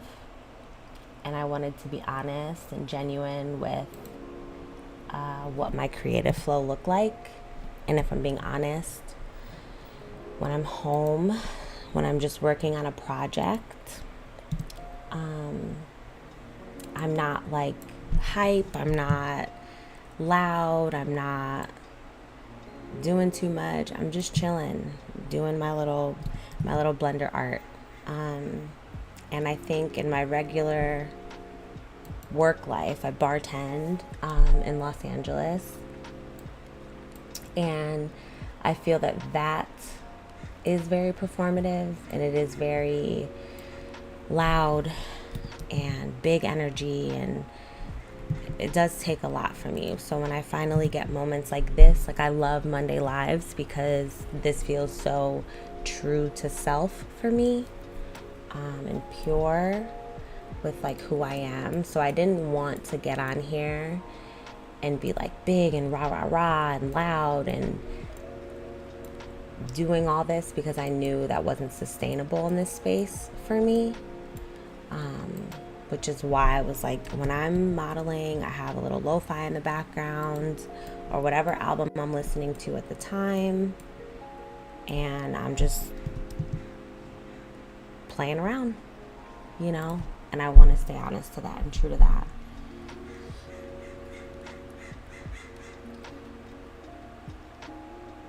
Yes, I love that. Yeah. Photography, you try to capture what you see in your own angle, through your own lens. Yeah.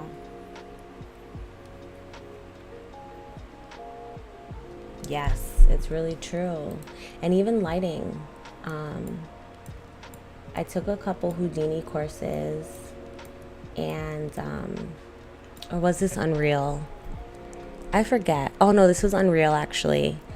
And they actually had presets for color grading for different films. So if there's a certain film that you like the way it makes you feel, or the aesthetic, the vibe of it, you could literally click the preset and your footage would obviously be colored to that. And I thought that was really interesting because, yeah, just down to the coloring changes the perspective, the feel, the vibes of anything. So yeah, I've always been so intrigued by photography. I have a few photographers who are my friends, and I don't know how they do it. I don't know how they can see the vision, but kudos to you, honestly. I think this is, whatever this thing is, I think this holds the ribbon, actually.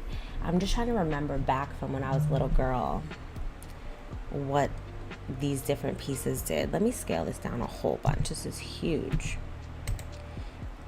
Let me put my origin to geometry, and we'll do that way. There we go. Okay. Yeah, whatever. That's what ours looks like, you know what I mean?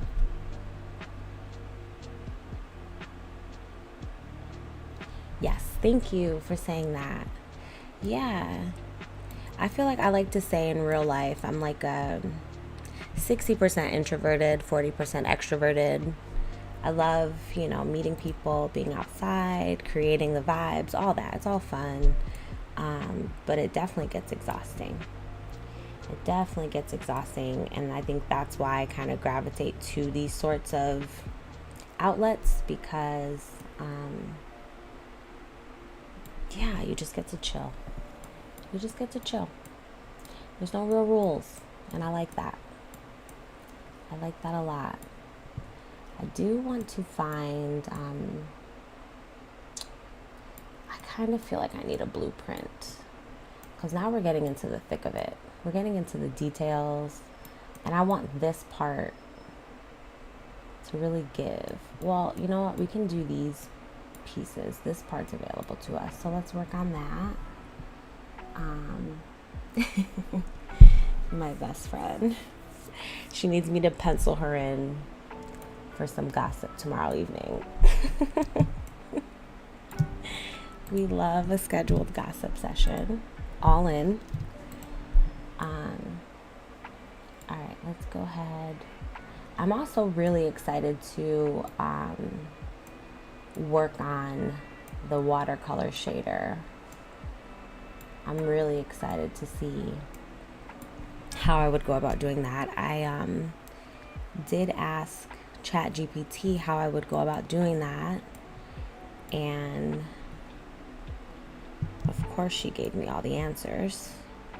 I mean, it seems really intimidating, and I am a bit overwhelmed to create the texture outside of Blender and then bring it into Blender. That feels intimidating, but I trust that I can do it. And if I do, how exciting. Because then I think I could really amp up some scenes. All right, let's do that. What piece am I working on right now? This is another kind of issue with having multiple references, because they're not all the same. But it's just a rough. So let's start from, maybe we're right here with it. So we're here. Yes, I love, and the watercolor shader could be because I'm a painter. I love 3D. I love painting. So the idea of combining both is insane. And also,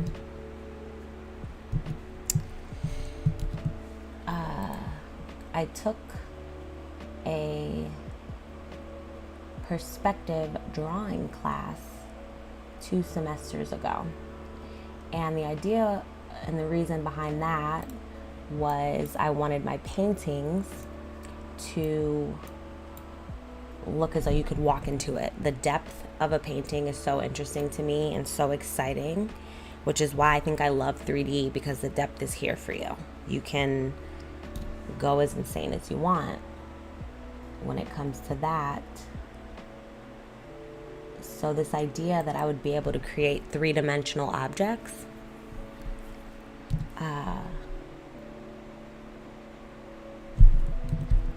and then paint them is so exciting. It's so exciting. Okay.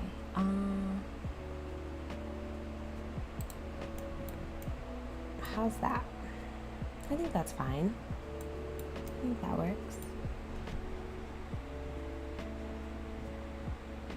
It's really true. So are you working on anything right now? Any projects? Any like tutorials? I know you said you like characters. Like, what got you into Blender, and how did you learn about Blender? I always love that question too, because I feel like mine is so unexpected, my answer, but I would love to hear like how you and anybody else in the chat, like how you got into Blender. What motivated you?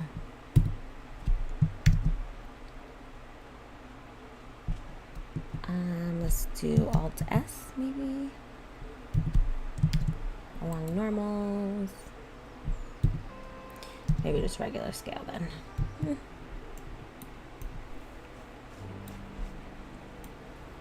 I probably should be. Before I do that, let me go into this. I'm gonna give this a little, I'm gonna give all these a little bevel.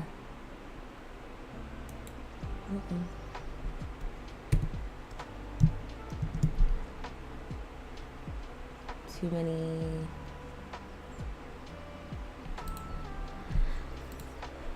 Change it to offset. It's a bit much.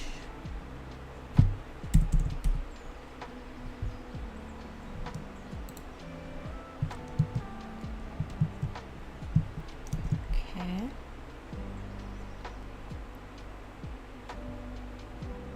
All right, not too much, just enough. And not too many scrolls.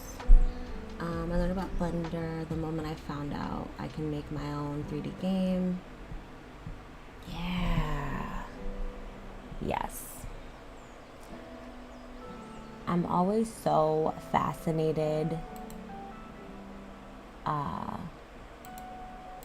by the gaming realm of 3D. I'm like a Nintendo girly. I love a Nintendo. Zelda is like my absolute favorite game of all time. I love like a good farming games and things like that. So I've always been so obsessed with open world concepts, which is actually why I ended up taking an Unreal Engine course. And I think the thing with that I learned also from my dad too is that, you know, this 3D world is so big, and although I'm very intrigued by the gaming world, it just feels like I couldn't put my focus in doing gaming because I was into modeling. And for me, it felt like I had to pick one or the other. But I did do a semester of Unreal, and that was amazing, incredible. I'm still so obsessed with my project. I can't believe that I was able to create a scene in Unreal. But the open world concept to me is so sick. It's so dope. So yeah, if you could like do your own game, big deal. And I know a lot of people have made some pretty great money. This is not my friend right now. Some really great money doing games and stuff.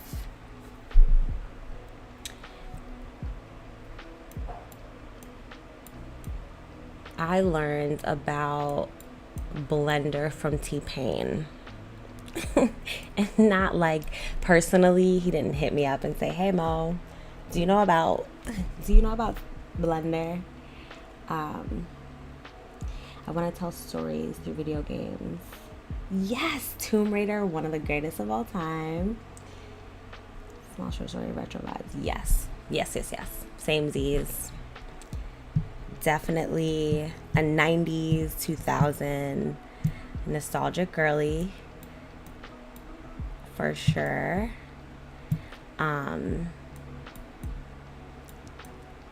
No, I think that's so cool. I think it's so cool, and I think there's so much space for so many different kinds of games, you know? You have so much space, and there's so many users out there that can find the game for them. So I'm really wishing you the best on that, and I know it's going to go perfectly. It's going to go great as long as you just keep working at it and just chipping away. Just keep climbing that mountain. There are so many pieces in this. It's like so overwhelming right now. I'm just like, where are we going next with this? All right, let's maybe go back down. Maybe we'll go back down and start working on what we got going here. Let's see. There is a lot of detail in this baby. All right, we have our keys, which I'm really grateful for. Let's go ahead and put a Boolean on our shift button. we did a So you're working along with programmer, you can even sell 3D models. Yes, that is more my speed. I think my dad is also in the industry a bit, and it's so funny because when I first mentioned to him that I was really into modeling, he uses Unreal, really. And so in Unreal, you do a lot of going into the marketplace and just kind of dragging and dropping what you need, the assets. So there were a lot of times, for instance, my project, I needed this live wood countertop, which stunning, but I could not find that, of course, in the asset library because it was so unique. So I was like, it's fine. I'll just model it in Blender and I'll just do that. And my dad's like, why don't you just, like find it and buy it? And I'm like, no, Dad, I love to make it. I'll make it. And once he kind of has seen me, like model and stuff, he's like, oh, you're a modeler. So you're necessary for the industry as well, because the things that you model, I'm just going to buy it. He's like, I'm not modeling it. It would take me forever. He's like, but you're the person that we need in the industry. You model and then you post the object. And I'm like, exactly. I know it is the long way. And I know, there's probably easier ways, or I don't know, you could use AI to model it, but I enjoy it. It's my calm. So if I enjoy it, then, So yes, I do utilize Gumroad. Any models that I think people could use, I'll throw it on my Gumroad and you can grab it. 3D horror. Oh, a monster model. I love modeling. I love the backroom games. Inspiration come from. Oh, yes. Do you have a channel that you put all this stuff on? I'll definitely check some of your stuff out. I love to obviously connect with other artists and stuff. So if you have a place that we could see your work, let us know. I would love to see it and to support in any way that I can, honestly. I feel like we're all just out here trying to get it. Doing the thing that we love. I love this little piece on the side. I think that's so fun. I won't lie, I'm excited for this to be completed. I'm gonna jump into edit mode a little bit. I wanna see if I can fix up this topology a little bit. And the perfectionist in me is wanting me to do this all over the base, to be honest. Not the whole thing, but the base is just not, it's not exactly what I want. It's a little sharper. And the topology here, let me go into X-ray mode. Yeah, I just feel like this is really throwing me off. If I could fix it. Let me see. I just want to see what that looks like. Let me tab out. Is that better? Then this side.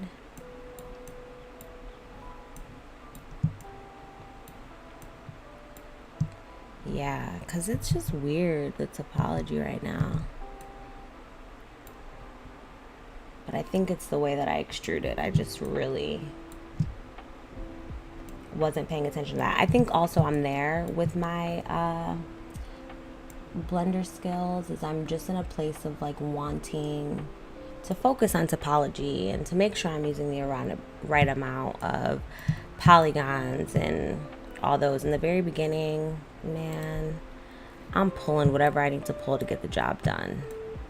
And that's that. But I feel that now I do care a lot about this sort of thing. And I do care about the overlapping and whether or not it makes sense. to have the vertices here, or whatever the case may be, which I think just shows my growth as an artist and the process of learning. I feel like every month I'm focused a little bit more on something else. And this month, it's about topology, it's about shadows. Yeah, like if I wasn't live, I would just restart this. I'm not gonna lie. Everything about it is just really, not everything, but that the corners, it is really stressing me out. I'm not gonna lie. But anyway, we're gonna leave it where it is, and whatever I fix off camera is gonna be good. The word scares me. I'm not at that level. It's so real. It's so real. I will be on one little piece for 7 hours, and it's like, oh, I'm basically not done yet.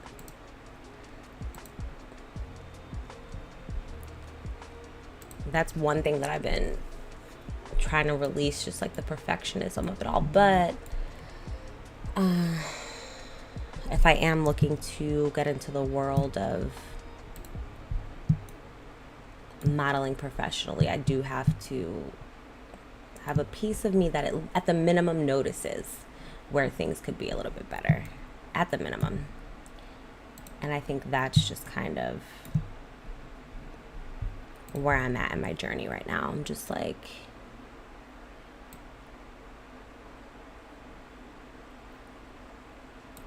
I also want it to look a certain way. Okay, so I'm just gonna start adding a little bit more detail, because I think that's where we're at in the game right now. Control B, let's just give it a little bevel vibes. Also, another Blender artist that I have learned so much from, and I mentioned this in my previous lives, is Robotics Planet. That channel, I believe it's a channel. I think I found them on YouTube, but then they do have a separate website where they offer different sorts of tutorials, and they're all modeling, and that's definitely my speed. I love, oh my gosh, I love a modeling tutorial, and if it lasts for weeks and weeks, you bet I'm all in. So I learned a lot about modeling, characters, and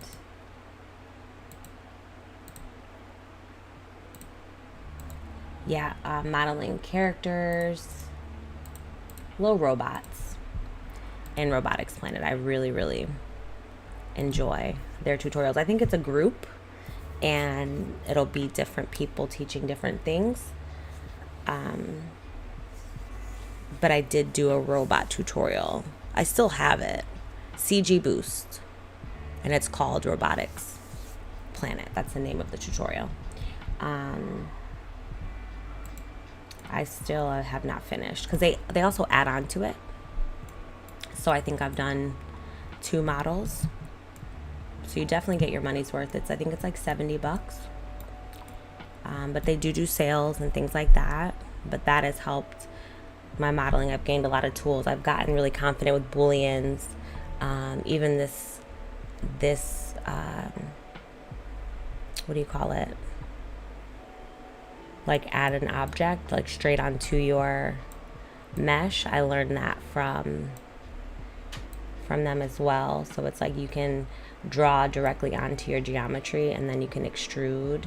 So this is good for like booleans, good for adding details, blockouts, things like that. So when we would create our characters, we would just use that tool to just do the blackout. You start with the blackout, the sketch, then the blackout, details. It's just like a slow progression. Like in painting, you would just do, first you would tint the canvas, then you're going to do your outline, then you're going to do your shadows, and then you just kind of slowly build until you have one complete piece. And I think doing those tutorials really helped me put that into perspective, that it's not all going to be done super quick, fast. You know, you don't start with the shading, right? Like, you do the basics. And then I think personally, my own workflow that I've learned is starting from the bottom up is very helpful. That does support and not being overwhelmed. Yeah, they're great. Super, super great.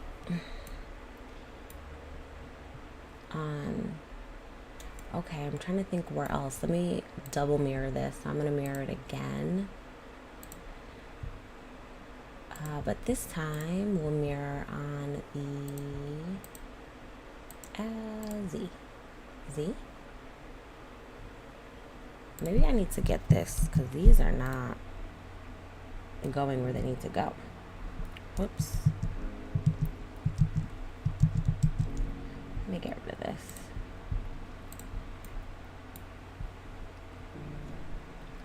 Let me do this, Control A, all transforms, and then I want to put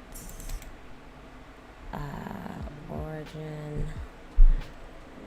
So I want it to, okay, there we go. I gotta play around with the origin in order to get it to mirror appropriately. Which also in the very beginning, the origin thing just did not make sense to me at all. I was like, what do you mean? What do you mean origin? But it is a great tool to utilize the origin in the 3D cursor. I have learned that as well.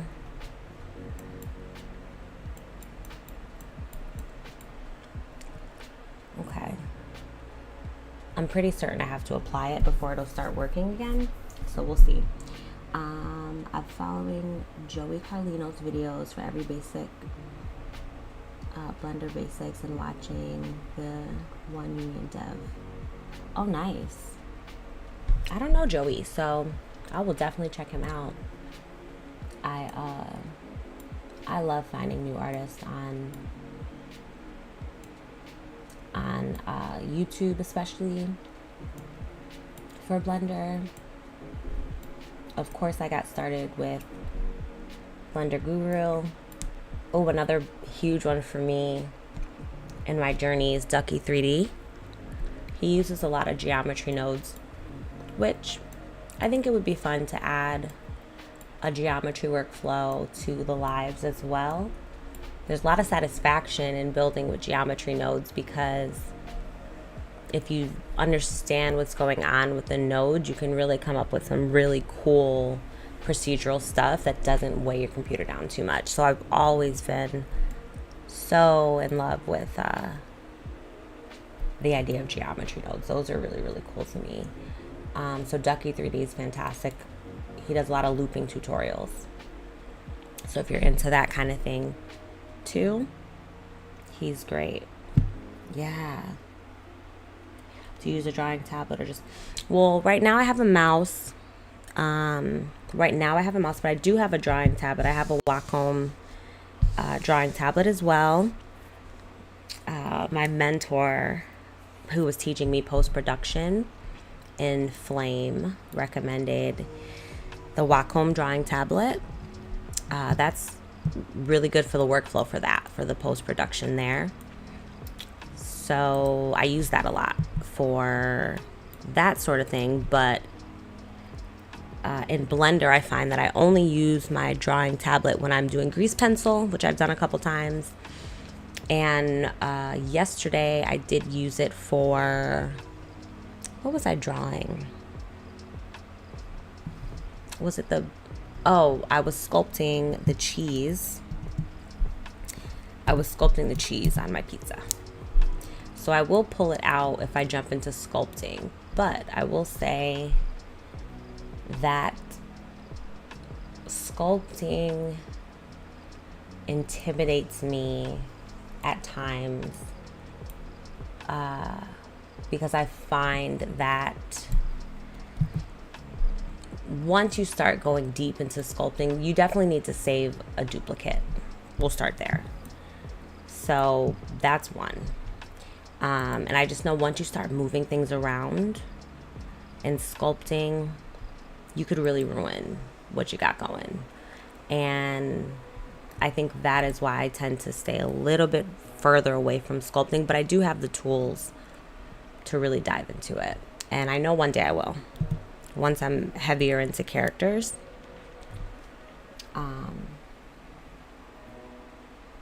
Once I'm heavier into characters, I do think that I'll take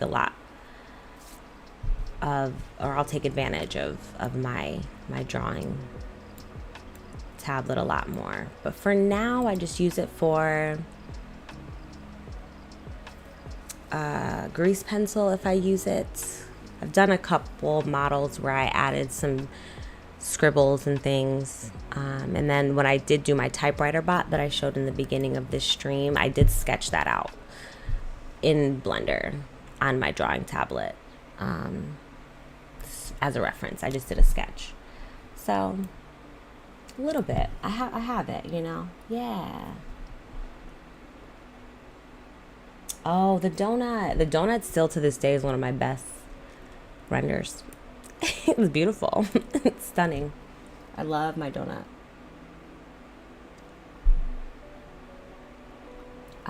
Sculpting is vastly different than I thought, and I kind of... Yeah. Sculpting does require high poly. It does. And that's another thing too. I'm on a Mac desktop. I mean, it's a great computer. I bought it a couple years ago, souped it up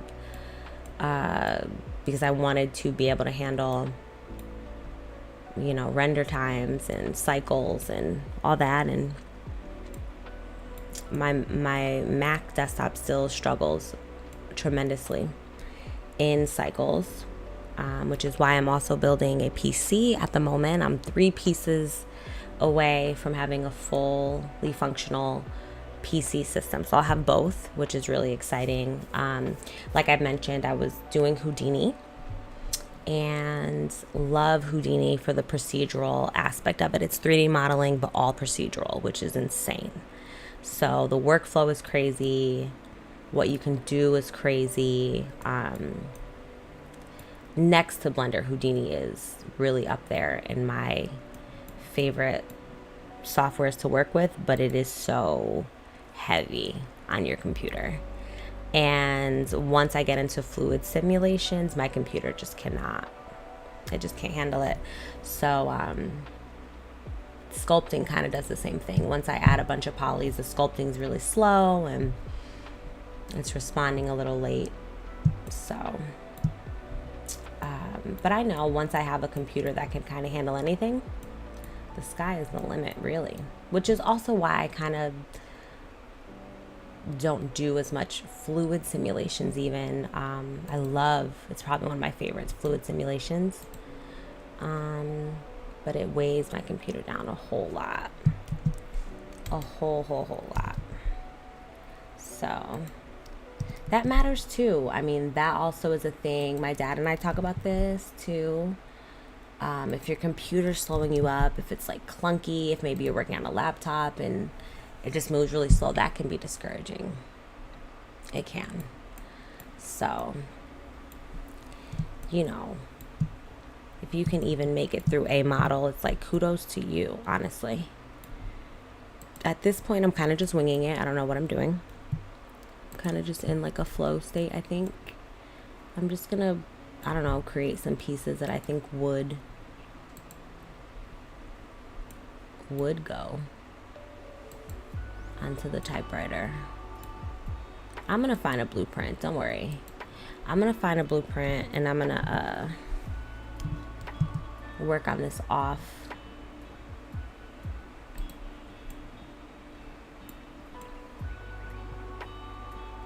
screen. But that's kind of cool, right? I don't know. That feels like something that should be happening. I'll just leave it there for now. That's fine. Hi, everybody in the chat. Thank you for joining me. You're amazing. This has been so fun. And then thank you, Kiss, so much for, I hope I'm pronouncing it right, for just keeping me company. I love it. Yes. Yeah, what do you use? Oh, okay, you said you built your own PC. Yes.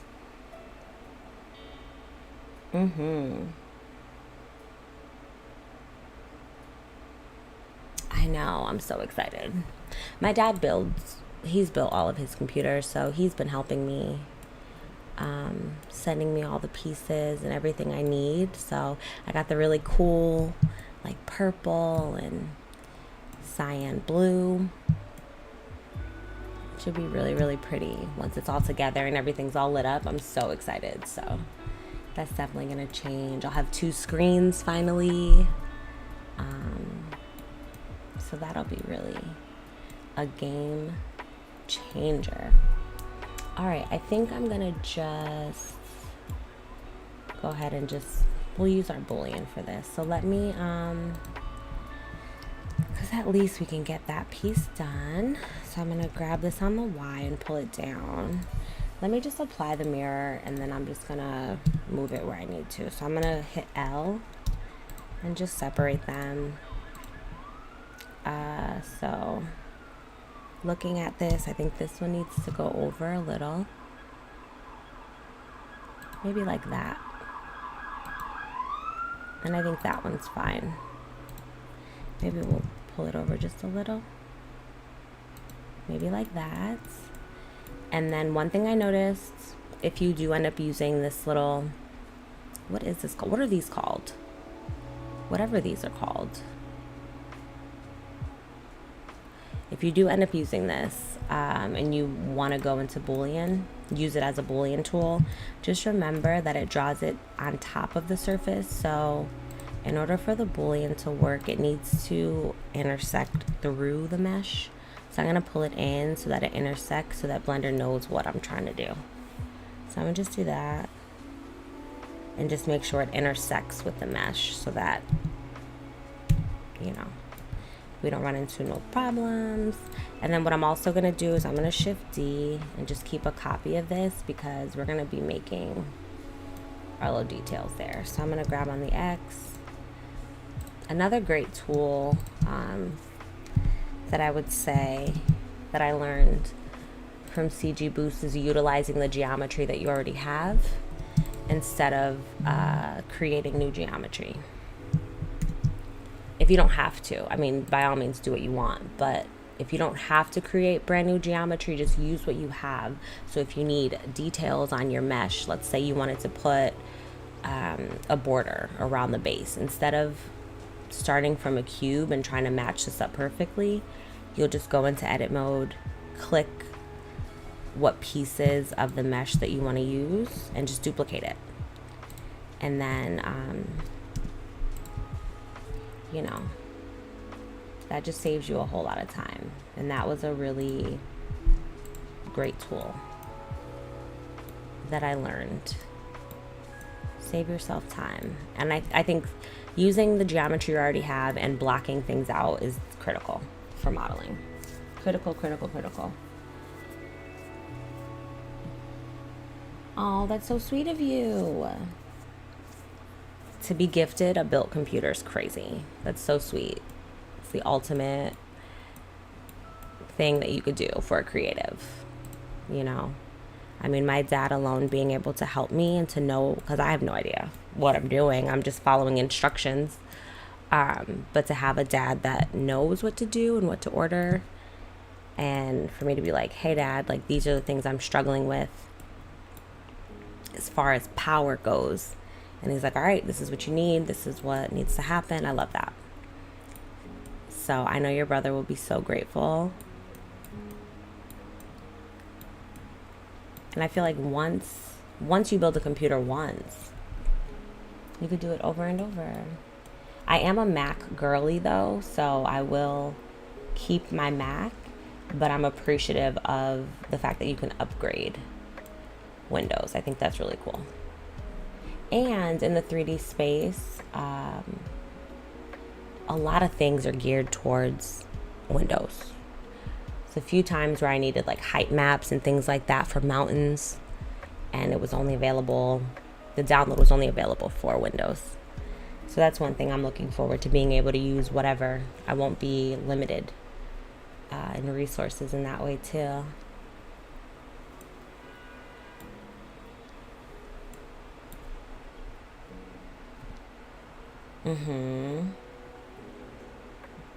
Yeah.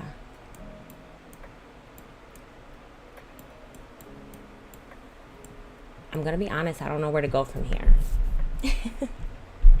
I'm feeling like that time in the modeling where, I mean, honestly, this looks pretty good. Is it my best? I don't know. It's also in the ugly phase still right now, but I think because I don't have a blueprint of what the back of this is supposed to give, it's throwing me off a little bit. So I do think I want to take some time and get an actual blueprint, which I do think I have somewhere in my files. Oh, remind me later of the update. Hello. Yeah, I think I want to find a blueprint to get the back of this looking the best that I can. And then, you know, taking a look at these references, I do think I need to spend some time honing in on what piece of this I want to, what parts of this I want to take from each reference. Like for instance, I want to take this from this reference. This is where I might need to go and do my own little sketch to make my own little Bobby Zen specific typewriter. So I definitely like this little piece here. Definitely want to add the detail here. I want this to be spot on. I don't want to wing it. I want this to be good. I definitely want a piece of paper coming out of there. I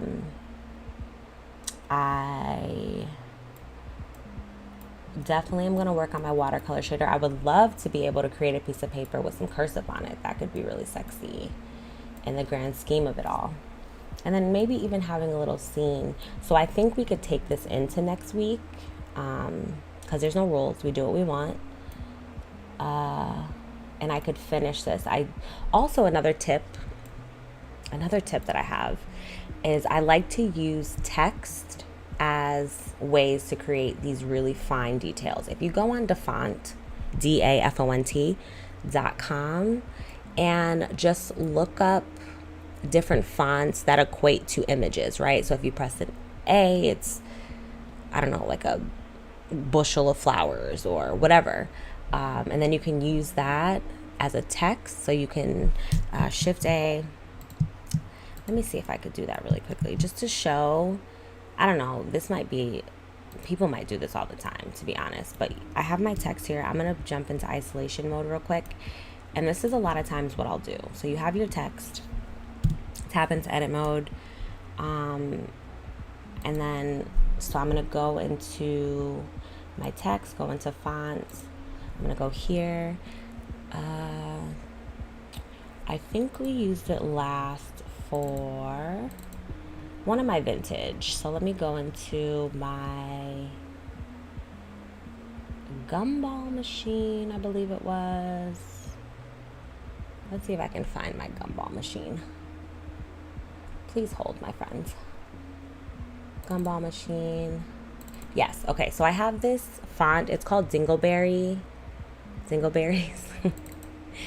And you see, it'll make your text images like this. And a lot of times I will just do this.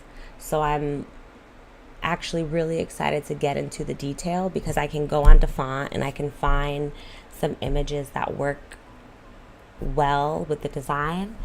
And for instance, like let's say we'll just use this. This is a T, EXT, right? So this is a T. I'm just gonna, this is just an example.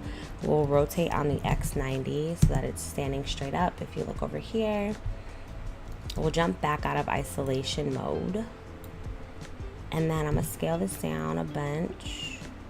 This is just an example. right? And then what I'll do, okay, so we're basically on there. So I'm gonna go on front facing view. I'm gonna scale this down a whole bunch. Then we'll grab on the X, grab on the Z, right? And then I'm gonna scale it, we'll just say like to there. And we'll just put it in place. And then what I like to do is I'm gonna tab back into, or before I do that actually, you're just gonna right click, convert to a mesh. So now it's a mesh. I'll tab into edit mode, select all, and then E on the Y. That's gonna thicken it up. Tab out, and now you have this really pretty,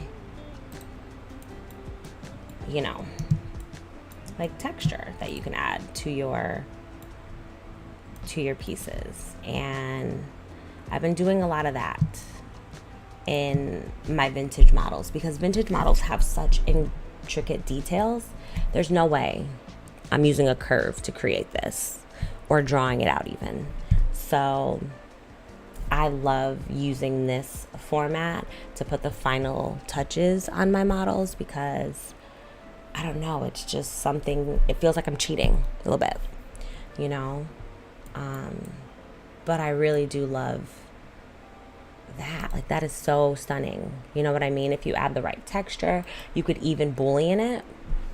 So if I were to take that, Shift Control B, and then Boolean, this might be a mess. But look, how beautiful is that? Look at that. Do you know what I'm saying? So that's another tip that I have, that I've learned in my journey.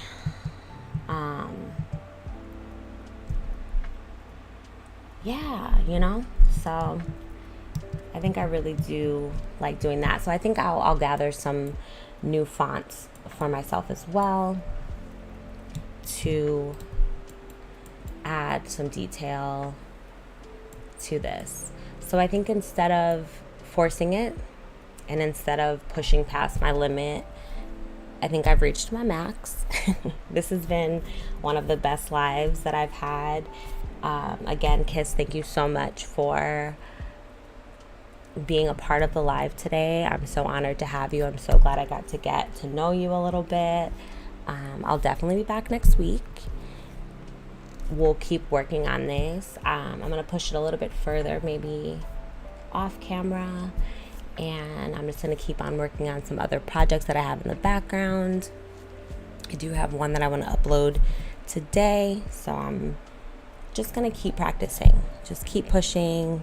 Keep moving forward with our models. But we got another one to add to the collection, our little typewriter. So next week we'll do some shading, finalizing some touches, and working on the scene. So I'll push us close to that point. I'll have a more dialed in reference, and I'll get some fonts that have some really fun icons on there from defont.com, and we'll just keep pushing this further and further. So I think I'm gonna leave this here. I am so appreciative of everybody that joined the live. If you haven't already, please do like the live. It definitely does help the algorithm. We are still on our road to 500. Cannot wait. But thank you to all of my new subscribers, everybody who hung out today. I hope this brought you some zen, good vibes, and I hope you learned something. I hope you got something from it.